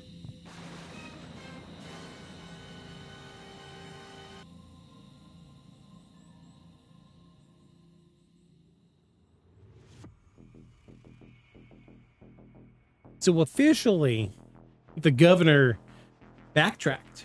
Yeah. Governors don't do that. Yeah. Nobody does that. No. Nobody Especially in if you're a government, politician. anyway. Yeah. Especially in government. People in government don't backtrack. They stick to what they say. Yeah. Absolutely.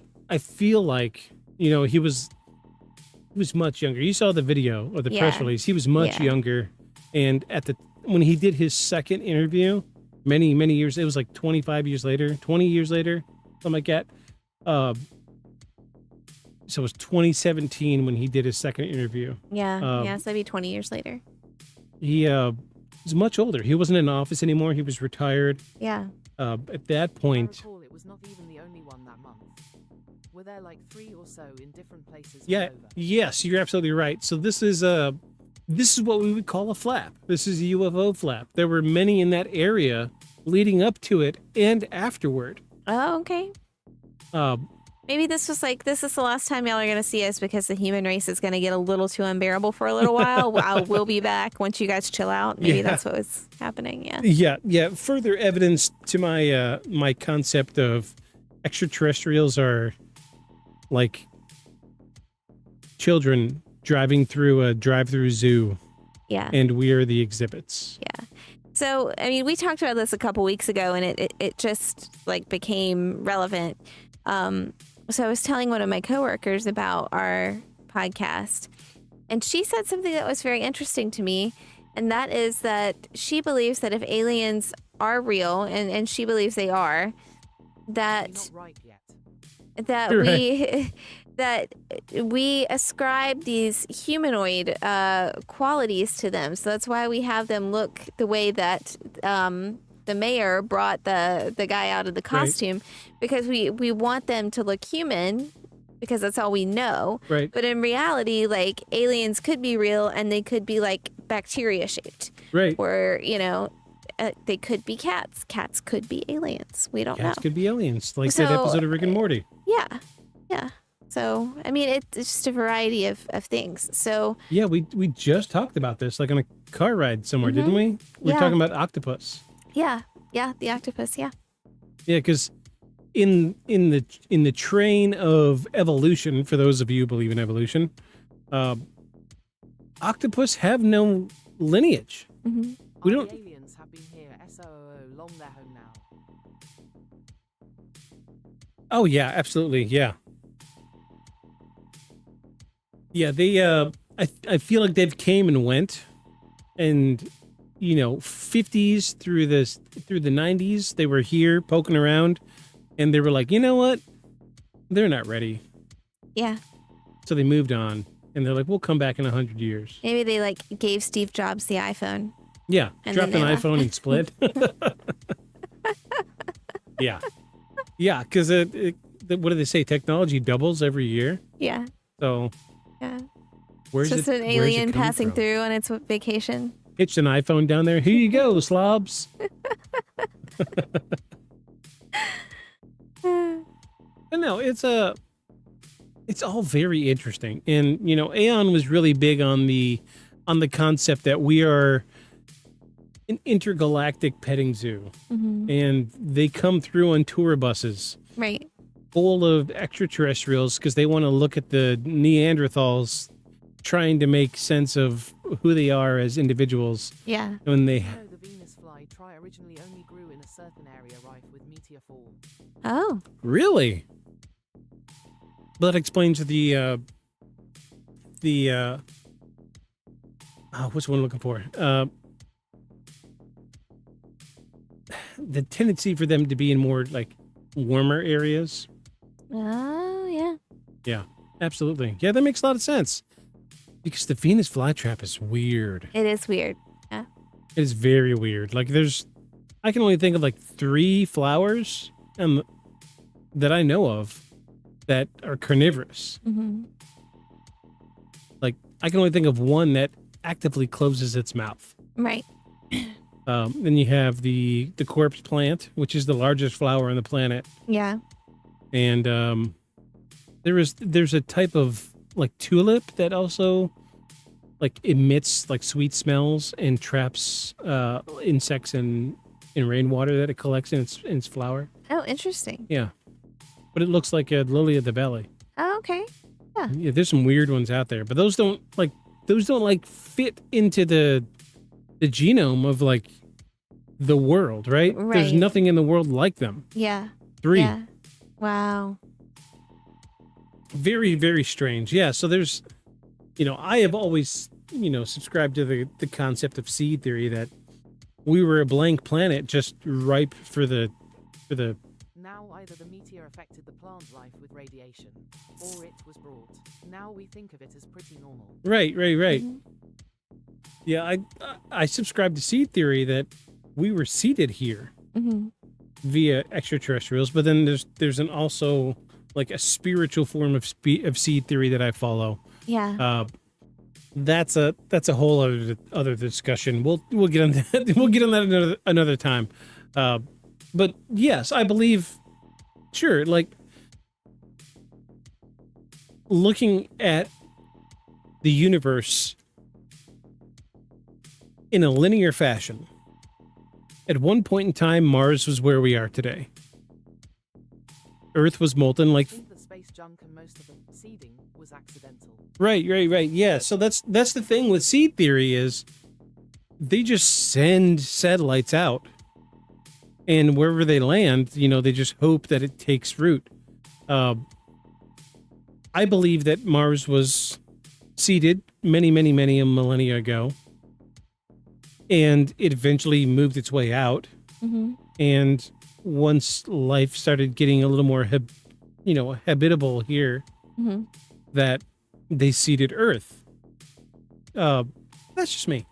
Okay. I have my ideas, and I know you have religious ideas. Yeah, religious ideas. A little contradictory. Very That's contradictory. okay. But everybody's allowed to have their own thing as long as it doesn't hurt anyone else is the key thing. Yes. Yeah. I'm not hurting you, right? No. Okay. No. But I do know that, notoriously over the years, religion has hurt other people, and that's not okay. Right. Which is a super good growth sponge dish. Right. Yeah. It's crazy to think that, evolutionarily speaking, that we just grew from algae out of the ocean. Yeah. But scientists can't explain how we went from single-celled organisms to bipedal, self-rationalizing individuals to ones that understand the concept of self and consciousness.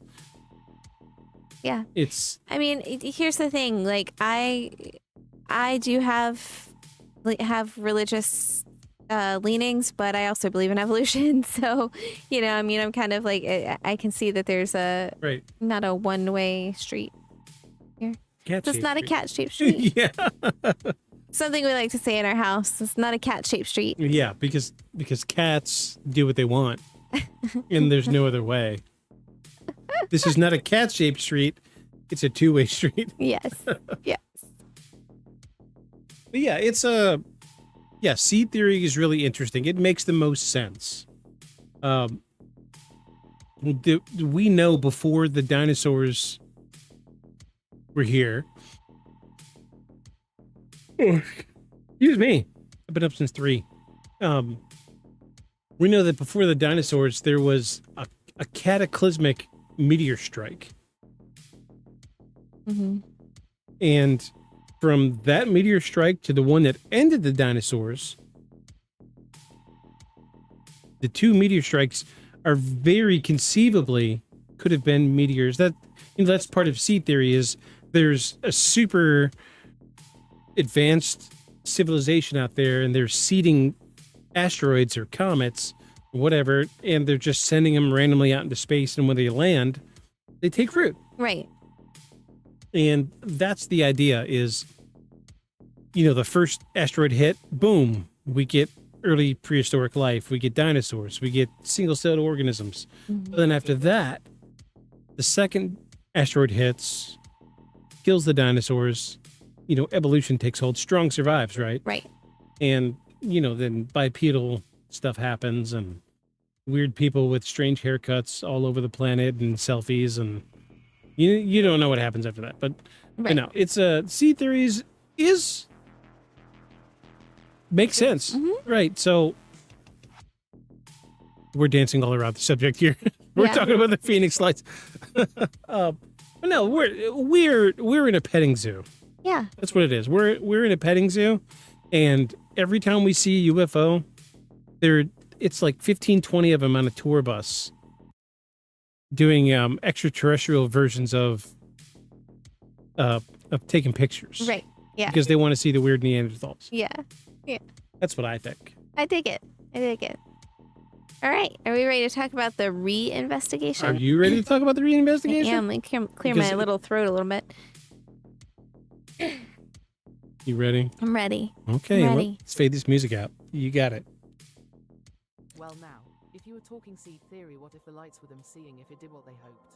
Oh, Right, yeah. Checking back on it, seeing if, because we're sending radio waves out at an exponential rate.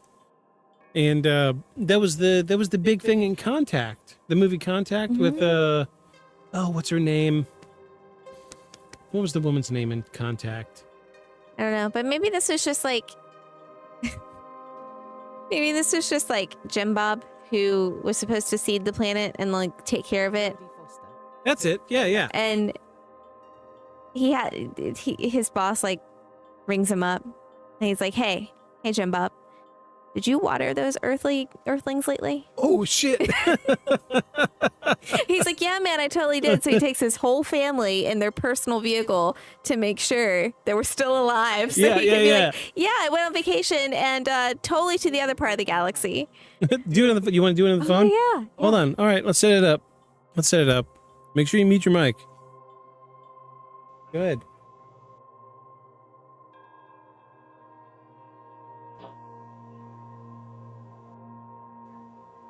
What is Jim Bob?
Thank you for that. I tried. I did it. You did a good job. Yeah, it's fun talking to the phone, isn't it? Love it. Almost forgot how to hold a phone, didn't you? There you go. I got you. Yeah, it's weird talking on a handset. It's been like, what, 30 years probably? Yeah, geez. Ugh, don't remind me. But yeah. Not bad for Benadryl brain. Benadryl brain? I'm drinking. You're on Benadryl. You need a phone emote. Oh, we do. Yeah. We'll I'll come up with one. We'll do one next week. We'll do a redemption where you have to read for, I don't know, 15 seconds, 30 seconds on the phone. Yeah, 30 seconds sounds good. Yeah. Yeah, we'll do that. You gotta remind me. Otherwise, I'll just forget. Do you want me to do Act 4? Since the music's Yeah, let's go ahead. Let's get into Act 4. Go ahead. Okay. Act 4, the reinvestigation. Act 4. Nearly 30 years later, the Phoenix Light still refuses to disappear. Most UFO sightings fade away after a few news cycles. People lose interest. Witnesses stop talking. The story slowly turns into internet trivia. That didn't happen here. The Phoenix Lights became one of the defining UFO cases in American history because nobody ever managed to completely settle it. And over time, the case actually became more interesting. Part of that is because the world changed. Back in 1997, talking publicly about UFOs could destroy your credibility. News coverage often treated the subject like a joke. Witnesses were mocked openly. Even serious reports were buried under X-Files music and alien sound effects. Who would do that? Aliens. Today, the conversation is very different. Governments openly use the term UAP, unidentified aerial phenomena. Mil- need a phone emote asterisk asterisk. Military footage has been officially released. Former intelligence officials discuss unexplained objects publicly. And then because of that shift, many people have started revisiting older cases through a new lens, including the Phoenix Lights. Modern investigators began reanalyzing witness testimony, timelines, and video footage from the event. Some researchers attempted digital enhancement of the recordings captured that night, hoping modern technology could reveal details missed decades earlier. Unfortunately, the results were mixed. The footage remains frustratingly limited. The cameras available in 1997 simply weren't capable of capturing clear nighttime detail the way modern phones can today. Most recordings show only distant lights against a dark sky, which means the strongest part of the case has always remained the witnesses themselves. And that's where this becomes difficult, because witness testimony can cut both ways. Supporters argue the sheer number of independent witnesses gives the case enormous credibility. Thousands of people reported similar details without knowing each other. Many had military or aviation backgrounds. Some witnesses reportedly remained emotionally affected by the experience years later. Skeptics argue that once media attention began, witness memories can slowly influence each other over time. People unintentionally reshape memories after having descriptions from other witnesses or watching television coverage. And honestly, both arguments have some truth to them. Human memory is imperfect, but mass sightings on this scale are also extremely unusual. Another major question involves whether the entire case became unintentionally merged together over time. Some investigators believe the earlier V-shaped object and the later flare event gradually blended into a single story in the public imagination. In other words, people may now remember one giant event when there were actually multiple unrelated sightings occurring the same night. And that explains some inconsistencies. But it still leaves a major problem. What caused the original reports moving across Arizona? Even today, no explanation has completely accounted for every witness statement connected to the earlier sightings. And then there's another uncomfortable detail. Many witnesses never changed their story. Decades later, some say they insist they saw a massive structured craft moving slightly overhead. Not distant aircraft, not flares, something solid. And whether you believe them or not, consistency is part of why the case survived for so long. Usually stories fall apart over time. Witnesses contradict themselves, details change, people exaggerate, but many Phoenix Lights witnesses remain surprisingly steady in a way they claimed to have seen. What they claim to have seen. Of course, that doesn't automatically mean extraterrestrials. There are several competing theories that continue to dominate discussion around the case. The first is the simplest: misidentified military aircraft combined with later flare drop. The second is that witnesses may have observed classified military technology that has never been publicly acknowledged. And honestly, Arizona would have been one of the most believable places for that possibility. The region has a long history of military aviation testing and experimental aircraft activity. Then there's the theory people immediately think about when they discuss the Phoenix Lights: extraterrestrials. Believers point to the silence, enormous size, coordinated movement, and the witness testimony as evidence that something beyond conventional technology may have been present that night. Skeptics respond with a much simpler question. Human beings are very good at turning uncertainty into mystery. And that's probably the reason this case still matters. Not because everyone agrees, because nobody does. The Phoenix Lights survived for nearly 30 years because it sits directly in the most uncomfortable space between explanation and uncertainty.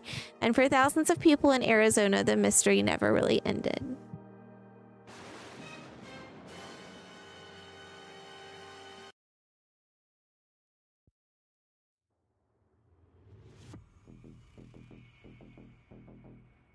There we go. Yeah. Yeah. So there is a part in that act where, we talk about memory and how it can be an inconsistent thing. Right. And so I did want to kind of think back, because that's been 30 years. So I was trying to think about something that I would have told a story about over and over again that would have happened 30 years ago, to see if I could remember details and actually really remember some key details about that particular event. Okay, let's do this exercise. Let's. I know one thing, two things that come straight to mind that we did as children. Let's see if we remember the details precisely. Okay. I will cover light as a feather, stiff as a board. Do you remember that? No. Really? I mean, I remember someone saying it, but I don't know what it entailed. Well, then you do Bloody Mary. Okay. And we'll see if I remember Bloody Mary the same way you do. So Bloody Mary would have been saying the name 3 times in a mirror, and Bloody Mary would come out to get you. Yeah. Usually in a bathroom. Right. Exactly. Yeah. Yeah. That's exactly how I remember it. Yeah. You don't remember? You never did light as a feather, stiff as a board? No. Really? No. Do you know what it is? I don't know. Okay. You ready? Yeah. Because this was like my childhood. So the experiment goes, you get a person to lay on like a table, and you get a group of people to surround that person, and you put 2 fingers underneath them, and you start off chanting light as a feather, stiff as a board, slowly. So usually it's like 3-4 people, right? And as time goes on, you increase the rate in which you say light as a feather, stiff as a board, and eventually that person will float. And I've done it, and it was fucking crazy. I think there was 4 people, so it was 4 of us and then 1 person laying on a table. Wow. You know what latchkey is? Oh yeah, I was in latchkey. Okay, absolutely. Yeah. I was a latchkey kid. Me too. Usually we were left unattended. Yes, that's how I broke my arm. And so at latchkey, we did this at latchkey. It was 4 of us around a table. You all put 2 fingers under the person and lift them in the air. Right. You see? Yeah. So there's consistency here. Yeah. And each person with 2 fingers underneath. Light as a feather, stiff as a board. Light as a feather, stiff as a board. Light as a feather, stiff as a board. Light as a feather. And then she... Primary school and got told not to do it because it was black magic. Right. Yeah. So we would do it, and then as you go, the further you go into it, you say it faster. Light as a feather, stiff as a board. Light as a feather, stiff as a board. Light as a feather, stiff as a board. Eventually you lift that person. Wow. And it gets to a point where they're floating. That's interesting. I remember we lifted this girl, 4 of us, with just 2 fingers. That's funny. And like it got to the point where we all freaked out. I pulled my hands back because I was like, oh shit, this is real. And she kept going. And we had her, so we're sitting sounds at like a dream to me. We're sitting at like table height here. Yeah. So the desk here is table height, which comes up, you can't see it. It comes out about right here, right at the bottom of the screen.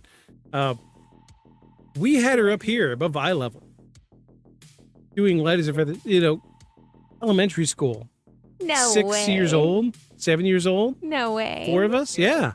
You're messing with me because I've was had in a the Benadryl. craft. You're You messing remember the with craft? me. I know. Yeah, I know it was in the craft. It's a real thing and it does work. It does work. Oh my I don't gosh. know. It's creepy. It's really fucking creepy. I don't know how it works. Like, 2 fingers don't make sense, but realistically, those are your 2 strongest fingers aside from your thumb. Yeah. But it works. I don't know why it works, but it works. So I mean, Worlds and Poke both said it works. I'm not the only one here. It's some physics about the body being stiff and stuff. Yeah. And usually the person like laying down is like, all right, y'all can start lifting me up now, and they don't know that they're already like up here. Oh wow. Yeah, it's wild. Like if we had a good group of friends, we would absolutely do it. Absolutely. but no, it's wild. I remember Light as a Feather, Stiff as a Board. Yeah. I'll never forget that shit. That like wrecked me as a child. Oh my gosh. And then Bloody Mary, of course. Yeah, Bloody Mary scared the hell out of me. Yeah. I was scared to death of Bloody Mary because of scary stories to tell in the dark. That's for Tay after hours show. Yeah. Hold on. Let me show you guys the picture that ruined me as a child. But I guess where I'm going with that while you're looking this up is I don't know that I agree with the idea that over time, if you tell a story over and over again, that over time you'll have inconsistencies every time. If you told a story a lot, I think the details, I just don't know if I agree with that theory. Whether what you saw was one thing or not, you know? Yeah. Yeah, that's a pretty terrible photo. Yeah. This was the image that scarred me as a child. For some reason, my elementary school library had the entire anthology of scary stories to tell in the dark, and this was the image tied to the Bloody Mary story. It's a good one. Yeah. And I was scared to death of Bloody Mary. Scared to death. But like this is why folklore worked. Exactly how it worked. Beautiful. Yeah, this shit here? That's what I look like when I wake up in the morning. No, you don't. This is what I look like in the morning. This shit gave me nightmares for years. But I still read the damn books. Oh, jeez. Oh, gosh. Episode 100. Yeah. Yeah. I'm sorry. What were we getting at with the retelling of the stories?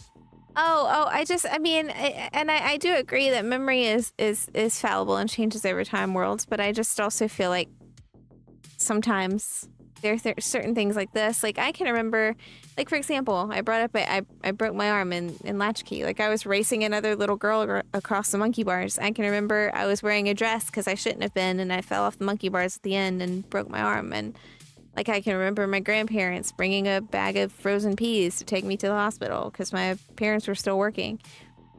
So there's like these certain things that like details that stick out to me if I'm telling that story that I would tell over and over again. Now, if I were asked to talk about like, and I know the name of the little girl, although I won't say it because we usually don't say names on the podcast, but like there are details from that day I probably wouldn't remember because I didn't say those over and over again. Right. So you know what I remember most from Latchkey, aside from Light as a Feather Through the Board? What? We did like, so it was the year that Goofy movie came out, and I wanted so bad to be Powerline that we did like a show for the parents, and like we invited all the parents because so my elementary school, like go back and watch the gate program episode because I pulled up satellite view of my elementary school. So my elementary school, the auditorium was split in half by a retractable wall. Yeah. And after school, they would pull the retractable wall out, and they would separate us from the stage half. So half of it had a stage, and the other half was just a big open room, and that's where we would go for latchkey every day.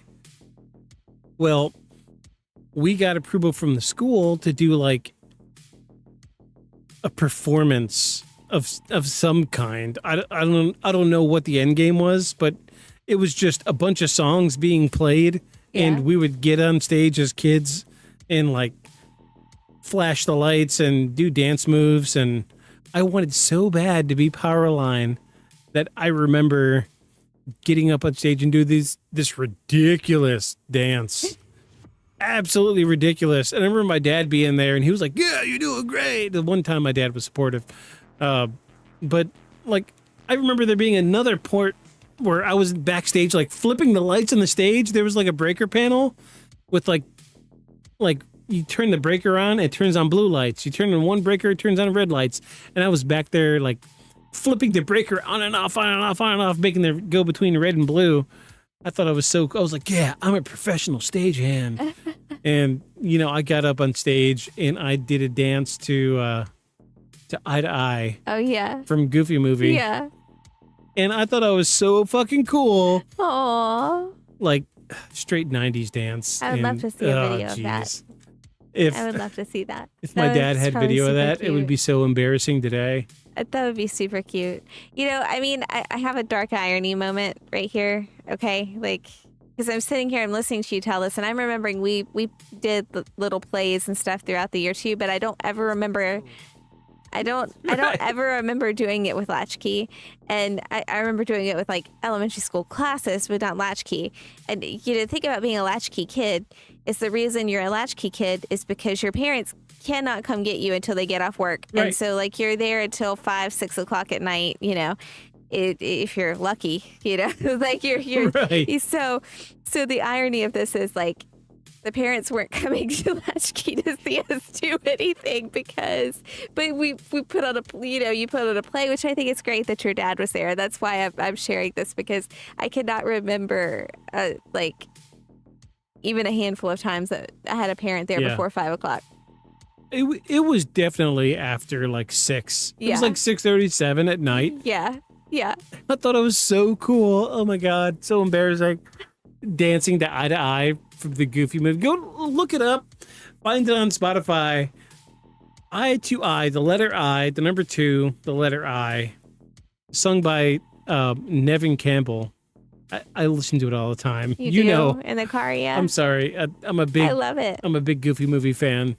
Like earlier in the season, I wore my Powerline World Tour t-shirt. I'm a big Goofy Movie fan. Yeah, and you also have an Eye to Eye t-shirt now. I do. Yeah. I do. Yeah. Maybe I'll wear that next week. Yeah, just like looking back on it, super fucking embarrassing, but you know, it is what it is. Memories, right? Memories. Yep. But we also did like Light as a Feather, Stiff as a Board. We also did Bloody Mary at Latchkey, and it scared the living shit out of me. Absolutely terrified me. I don't remember anything I did at Latchkey other than breaking my arm. And like sitting around tables in the cafeteria doing homework and playing board games. That's about it. Lots of board games, right? Yeah. Lots of crafts in my school. Yeah, lots of crafts too. Yeah. Lots of little cotton balls. Yeah. And popsicle sticks and construction paper. Okay. Yep. Nice. Yeah. Yeah, I don't really remember. I mean, I actually still have some of the crafts because some of our Christmas ornaments came from my mom's collection of me making those. And she still has some on her tree too. Like the thumbprint mouse. Yeah. You know? Yeah. Cool. Anyway. I'm going to close this horrifying Bloody Mary image on my desktop here. Should we get into Act 5? Let's get into Act 5 and wrap this thing up, folks. We're already well over 2 hours. Let's rip through Act 5. All right.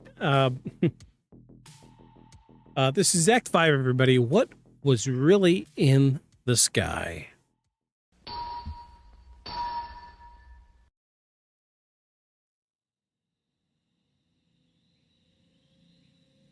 So after nearly 30 years, what do we actually know about the Phoenix Lights? Well, we know something happened. That's the one part almost everybody agrees on. Thousands of people across Arizona reported unusual lights moving through the sky on March 13th of 1997. Multiple videos captured lights hovering near Phoenix later that night, and the military confirmed flare exercises occurred that night. Those facts are real. The problem begins when people try to explain everything with one answer, because the deeper you dig into the case, the messier it becomes.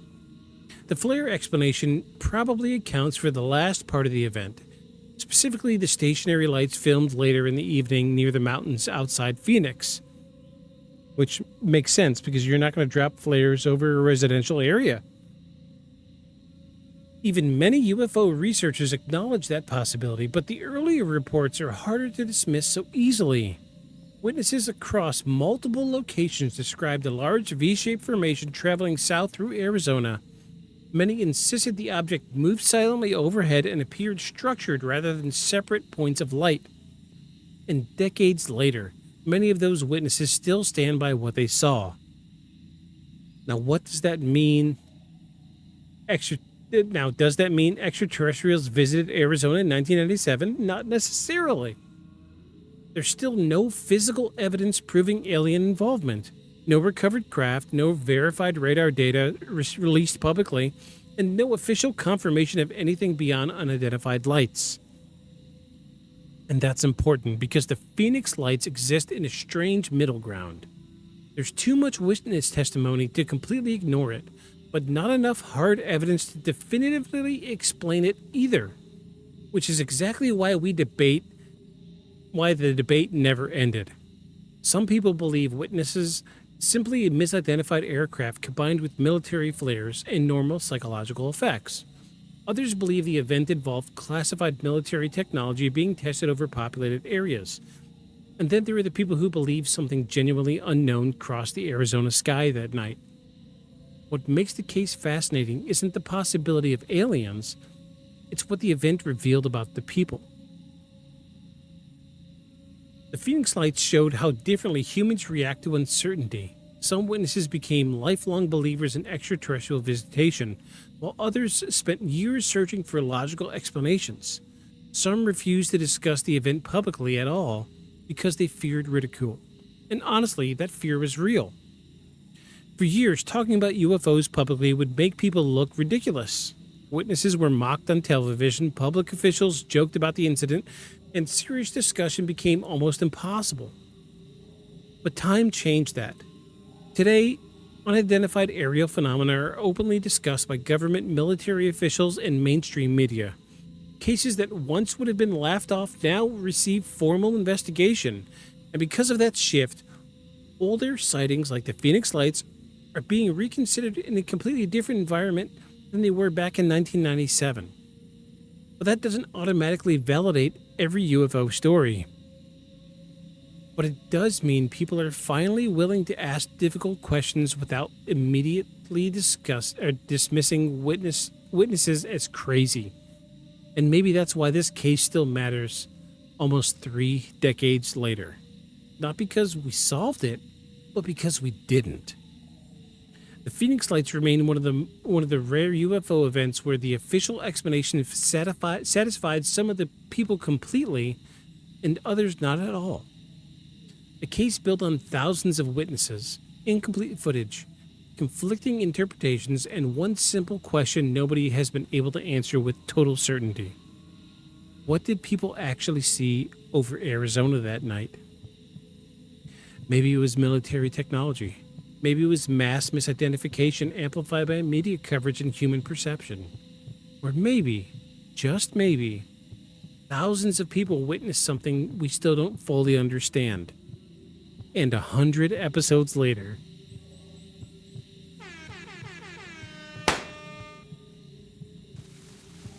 that mystery is still hanging over the desert sky, waiting for an explanation that everyone can finally agree on.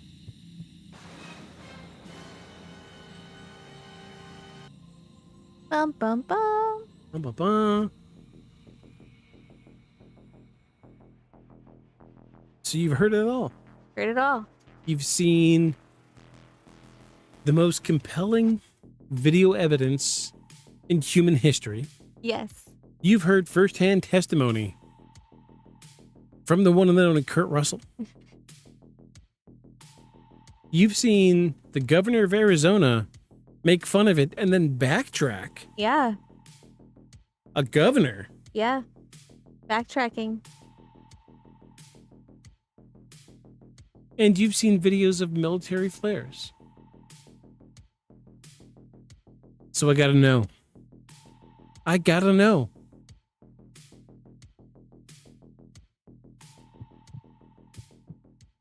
What are you thinking?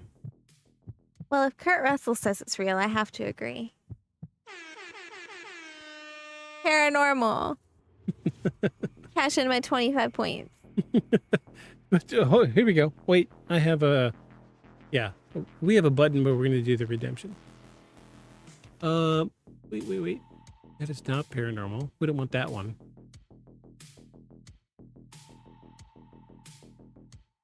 That is absolutely paranormal. Absolutely paranormal. Hazel said it. Yeah. Paranormal. Well, I think we both know what I'm going to say. Yeah, we do. Do you? Do you know what I'm going to say? Yeah. Hit that button. You want me to hit the button? The button.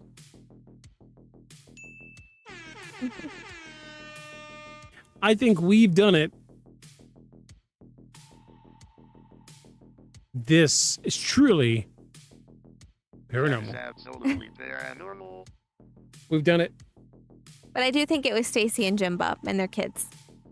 I'm sorry, say it again. I do think it was Stacy and Jim Bob and their kids. Yeah, Stacy and Jim Bob. Yeah. Yeah. Oh, fuck. I forgot to water that plant. All right, everybody in chat, you're welcome to chime in. What do you guys think? The Phoenix Lights, paranormal, not paranormal? I want to hear everybody. Tell me. I gotta know. We did it. Did it. Unexplained. Oh, and I'll give you an Thus, as close to paranormal as I'm willing to go. Okay, yeah. I'm not going to argue with that. There you go. I'll take it as a win. That is absolutely paranormal. Yay! I think, do we finally, for the first time, do we have everybody on board? I don't know. We gotta wait for Poke Your Eyes Out. I mean, we gotta Poke wait for already James. said. Poke already said. Okay, and then James, what did... James on YouTube lands, what do you think? What do you think? Is this paranormal? Puppy was here for a minute, I think. I think I saw Puppy, too. And then I know Hef was here. First time. Yay! This is a good one to be convinced for the first time on. Yay! I'll take it. I'm not upset. No, that works. That works. Good job, guys. Yeah, Thank you see why this is my favorite case. Yeah. And there's so much more. Like, if you really are interested in this investigation, go back and watch season 1, episode 1, because we look at so much more. We have, in season 1, episode 1, we have firsthand testimony from a police officer on the ground who was dispatched because people were freaking out about the lights. So he goes out, and we had the actual radio chatter from the police officer. Okay. A police officer. Yeah. Everything was so crazy that they brought him in off duty Wow. to help handle calls. Mm-hmm. So we had the governor, we had a police officer's firsthand testimony. He saw it. He watched it fly right over him. We had Kurt Russell, which is irrefutable. Right. We had the amazing 1997 over-the-shoulder camcorder footage. We broke that thing down. Yeah. And we also went back and tracked military traffic from the Air Force Base. So here's the crazy thing about the Air Force Base is if they were to have gone from the Air Force Base to Phoenix, they would have had to have gone way out of their way just to do this. When they had a big open desert right next to the base, it doesn't make sense. Right. It doesn't make sense. So I think we can say unequivocally that the Phoenix Lights were truly paranormal. Woo! Oh, wait, I hit the wrong button. Ding. Ding. Ding. We did it. Yeah. Yay. 100 motherfucking episodes. Yay. Oh, jeez. Never thought I'd be here. 100 episodes. 100 weeks of my life that I've spent Sundays sitting in this chair. Yep. Talking about the paranormal. Yep. Some of them were a little silly. Some of them were believable. Some of them were irrefutable, like tonight. But we had fun. Yep. And I'm glad everybody's here. I really am. We had so much fun. Yay. Here's to 100 more episodes, everybody. Yay! We've done it. We've passed the threshold. We are officially professional podcasters.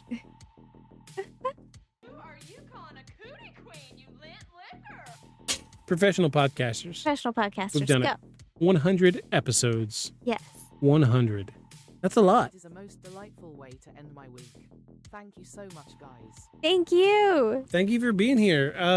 You're good company. Thanks You are so wonderful much. company. Yeah, I don't know.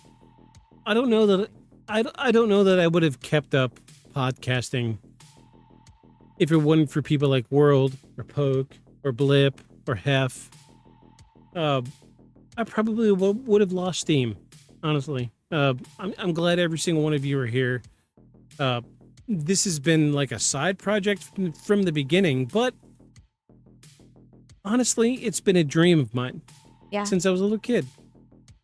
I can think back in 1992 when I was camping out in my backyard listening to Coast AM, hearing stories about aliens and Bigfoot, wanting to be that person on the radio talking about it. Yeah.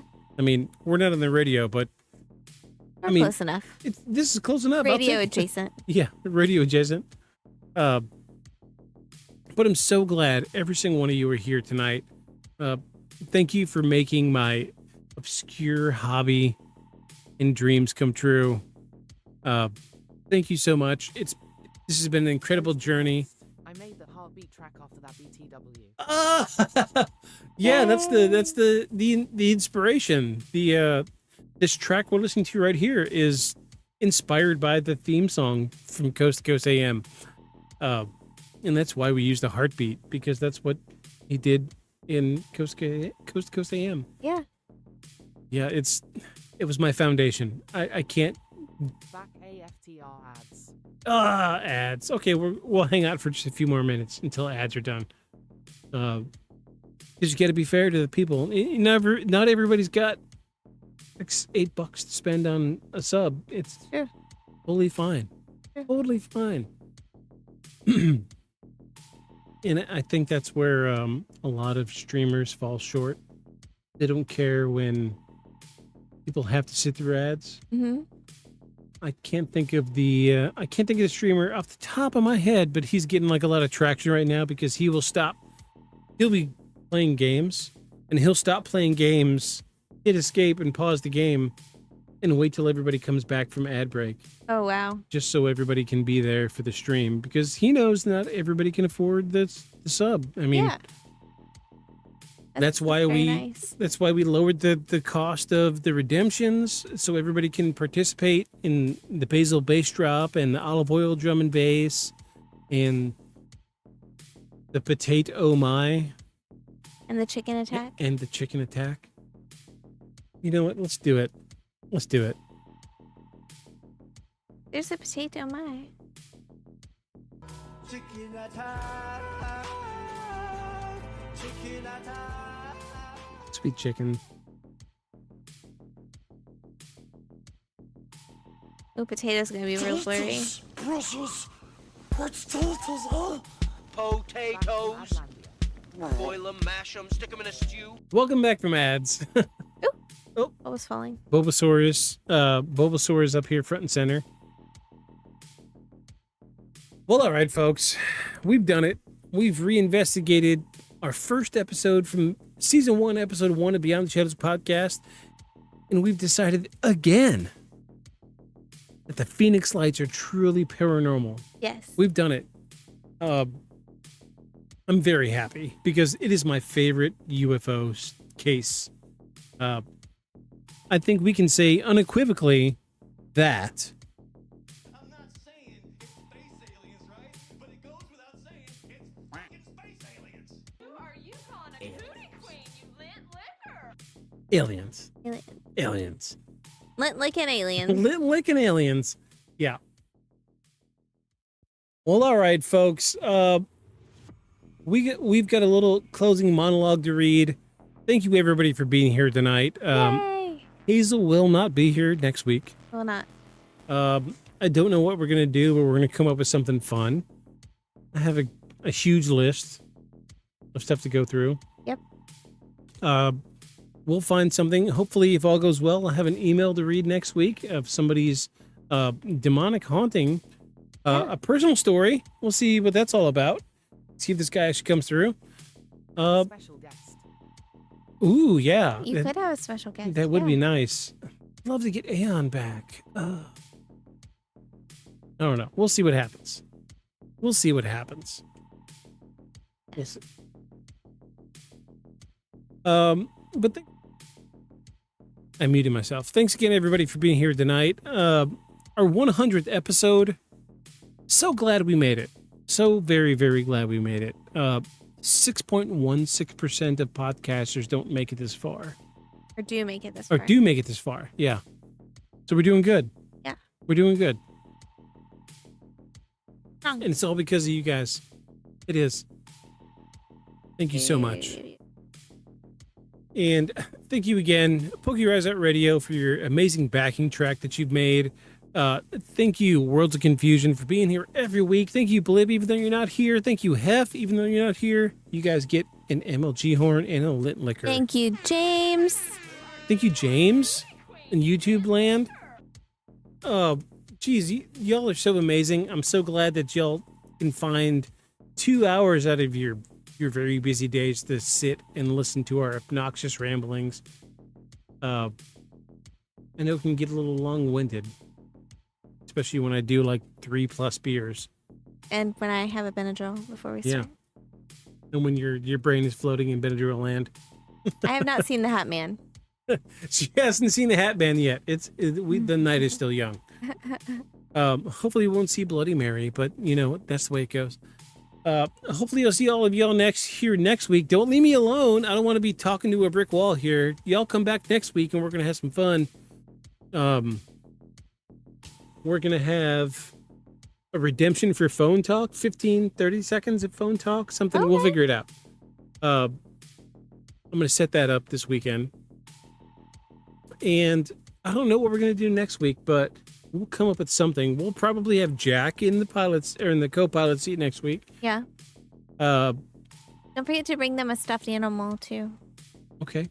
We'll have a stuffed animal. You got to remind me. I'm talking to you.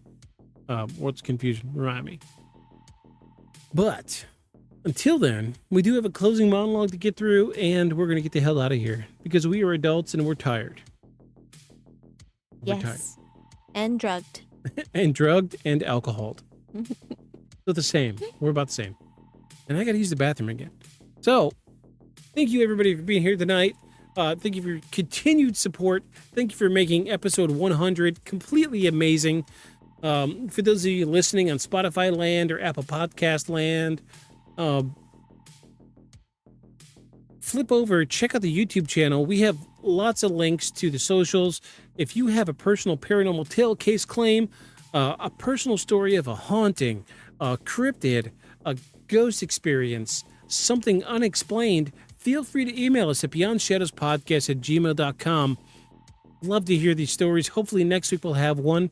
We'll see if this guy actually comes through with his email this week. You're welcome to email us. Tell us if we're doing good. Tell us if we're doing bad. I'm really good at taking constructive criticism. Thank you, everybody, for being here tonight in Twitch land and YouTube lands. Thank you, guys, for making episode 100 truly incredible, truly amazing. I wouldn't be here if it wasn't for you guys. Every single one of you make this worth doing. I hope y'all are here next week, and we'll have something amazing to talk about. Me and Jack and some random stuffy. And your wig. Yeah. We're going to have some fun next week. Fun. We're going to have fun, damn it. And if you don't think we're going to have fun, you're wrong. All right. Well, let's hit this closing monologue, everybody. Thanks for being here tonight. Big love you guys. Big love you. All right, everybody. Let's hit this closing monologue.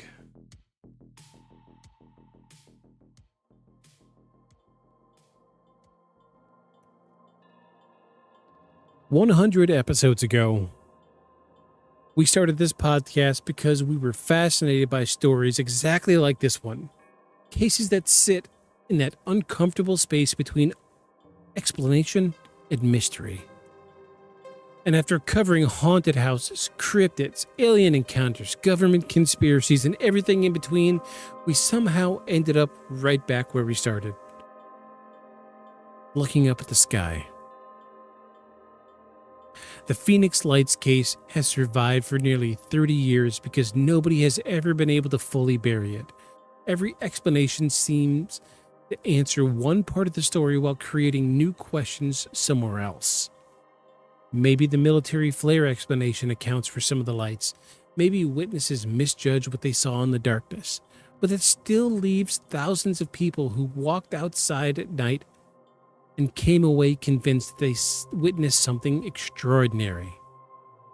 And whether you believe this case involves secret military technology, human perception, or something truly unknown, it reminds us of something important. People are still searching for the answers. Because deep down, most of us want to believe there's still some mystery left in the world, that maybe we don't fully understand everything yet. And maybe that's why stories like the Phoenix Lights never really disappear. Because once in a while, something happens that forces us to stop and look up and question what they thought they knew. This has been episode 100 of Beyond the Shadows podcast. And honestly, we couldn't think of a better case to revisit. So, if you find yourself standing outside in the middle of the night, witnessing mysterious lights on the horizon, floating over the mountains, hovering over your town in a V-shaped formation, don't panic. Pull out your camcorder. Even if it weighs 97 pounds, put it on your shoulder. Record that shit. And send it to Beyond the Shadows podcast at gmail.com. But no matter what you do, make sure you follow us. Beyond the Shadows. Good night, everybody.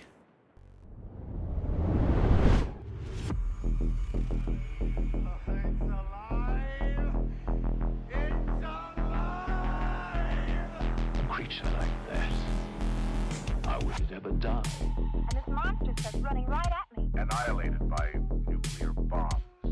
Beast is not dead. I put 4 bullets into him. Why, you're crazy. But I saw that monster too. All I want is for someone to believe me. Contaminated. Space.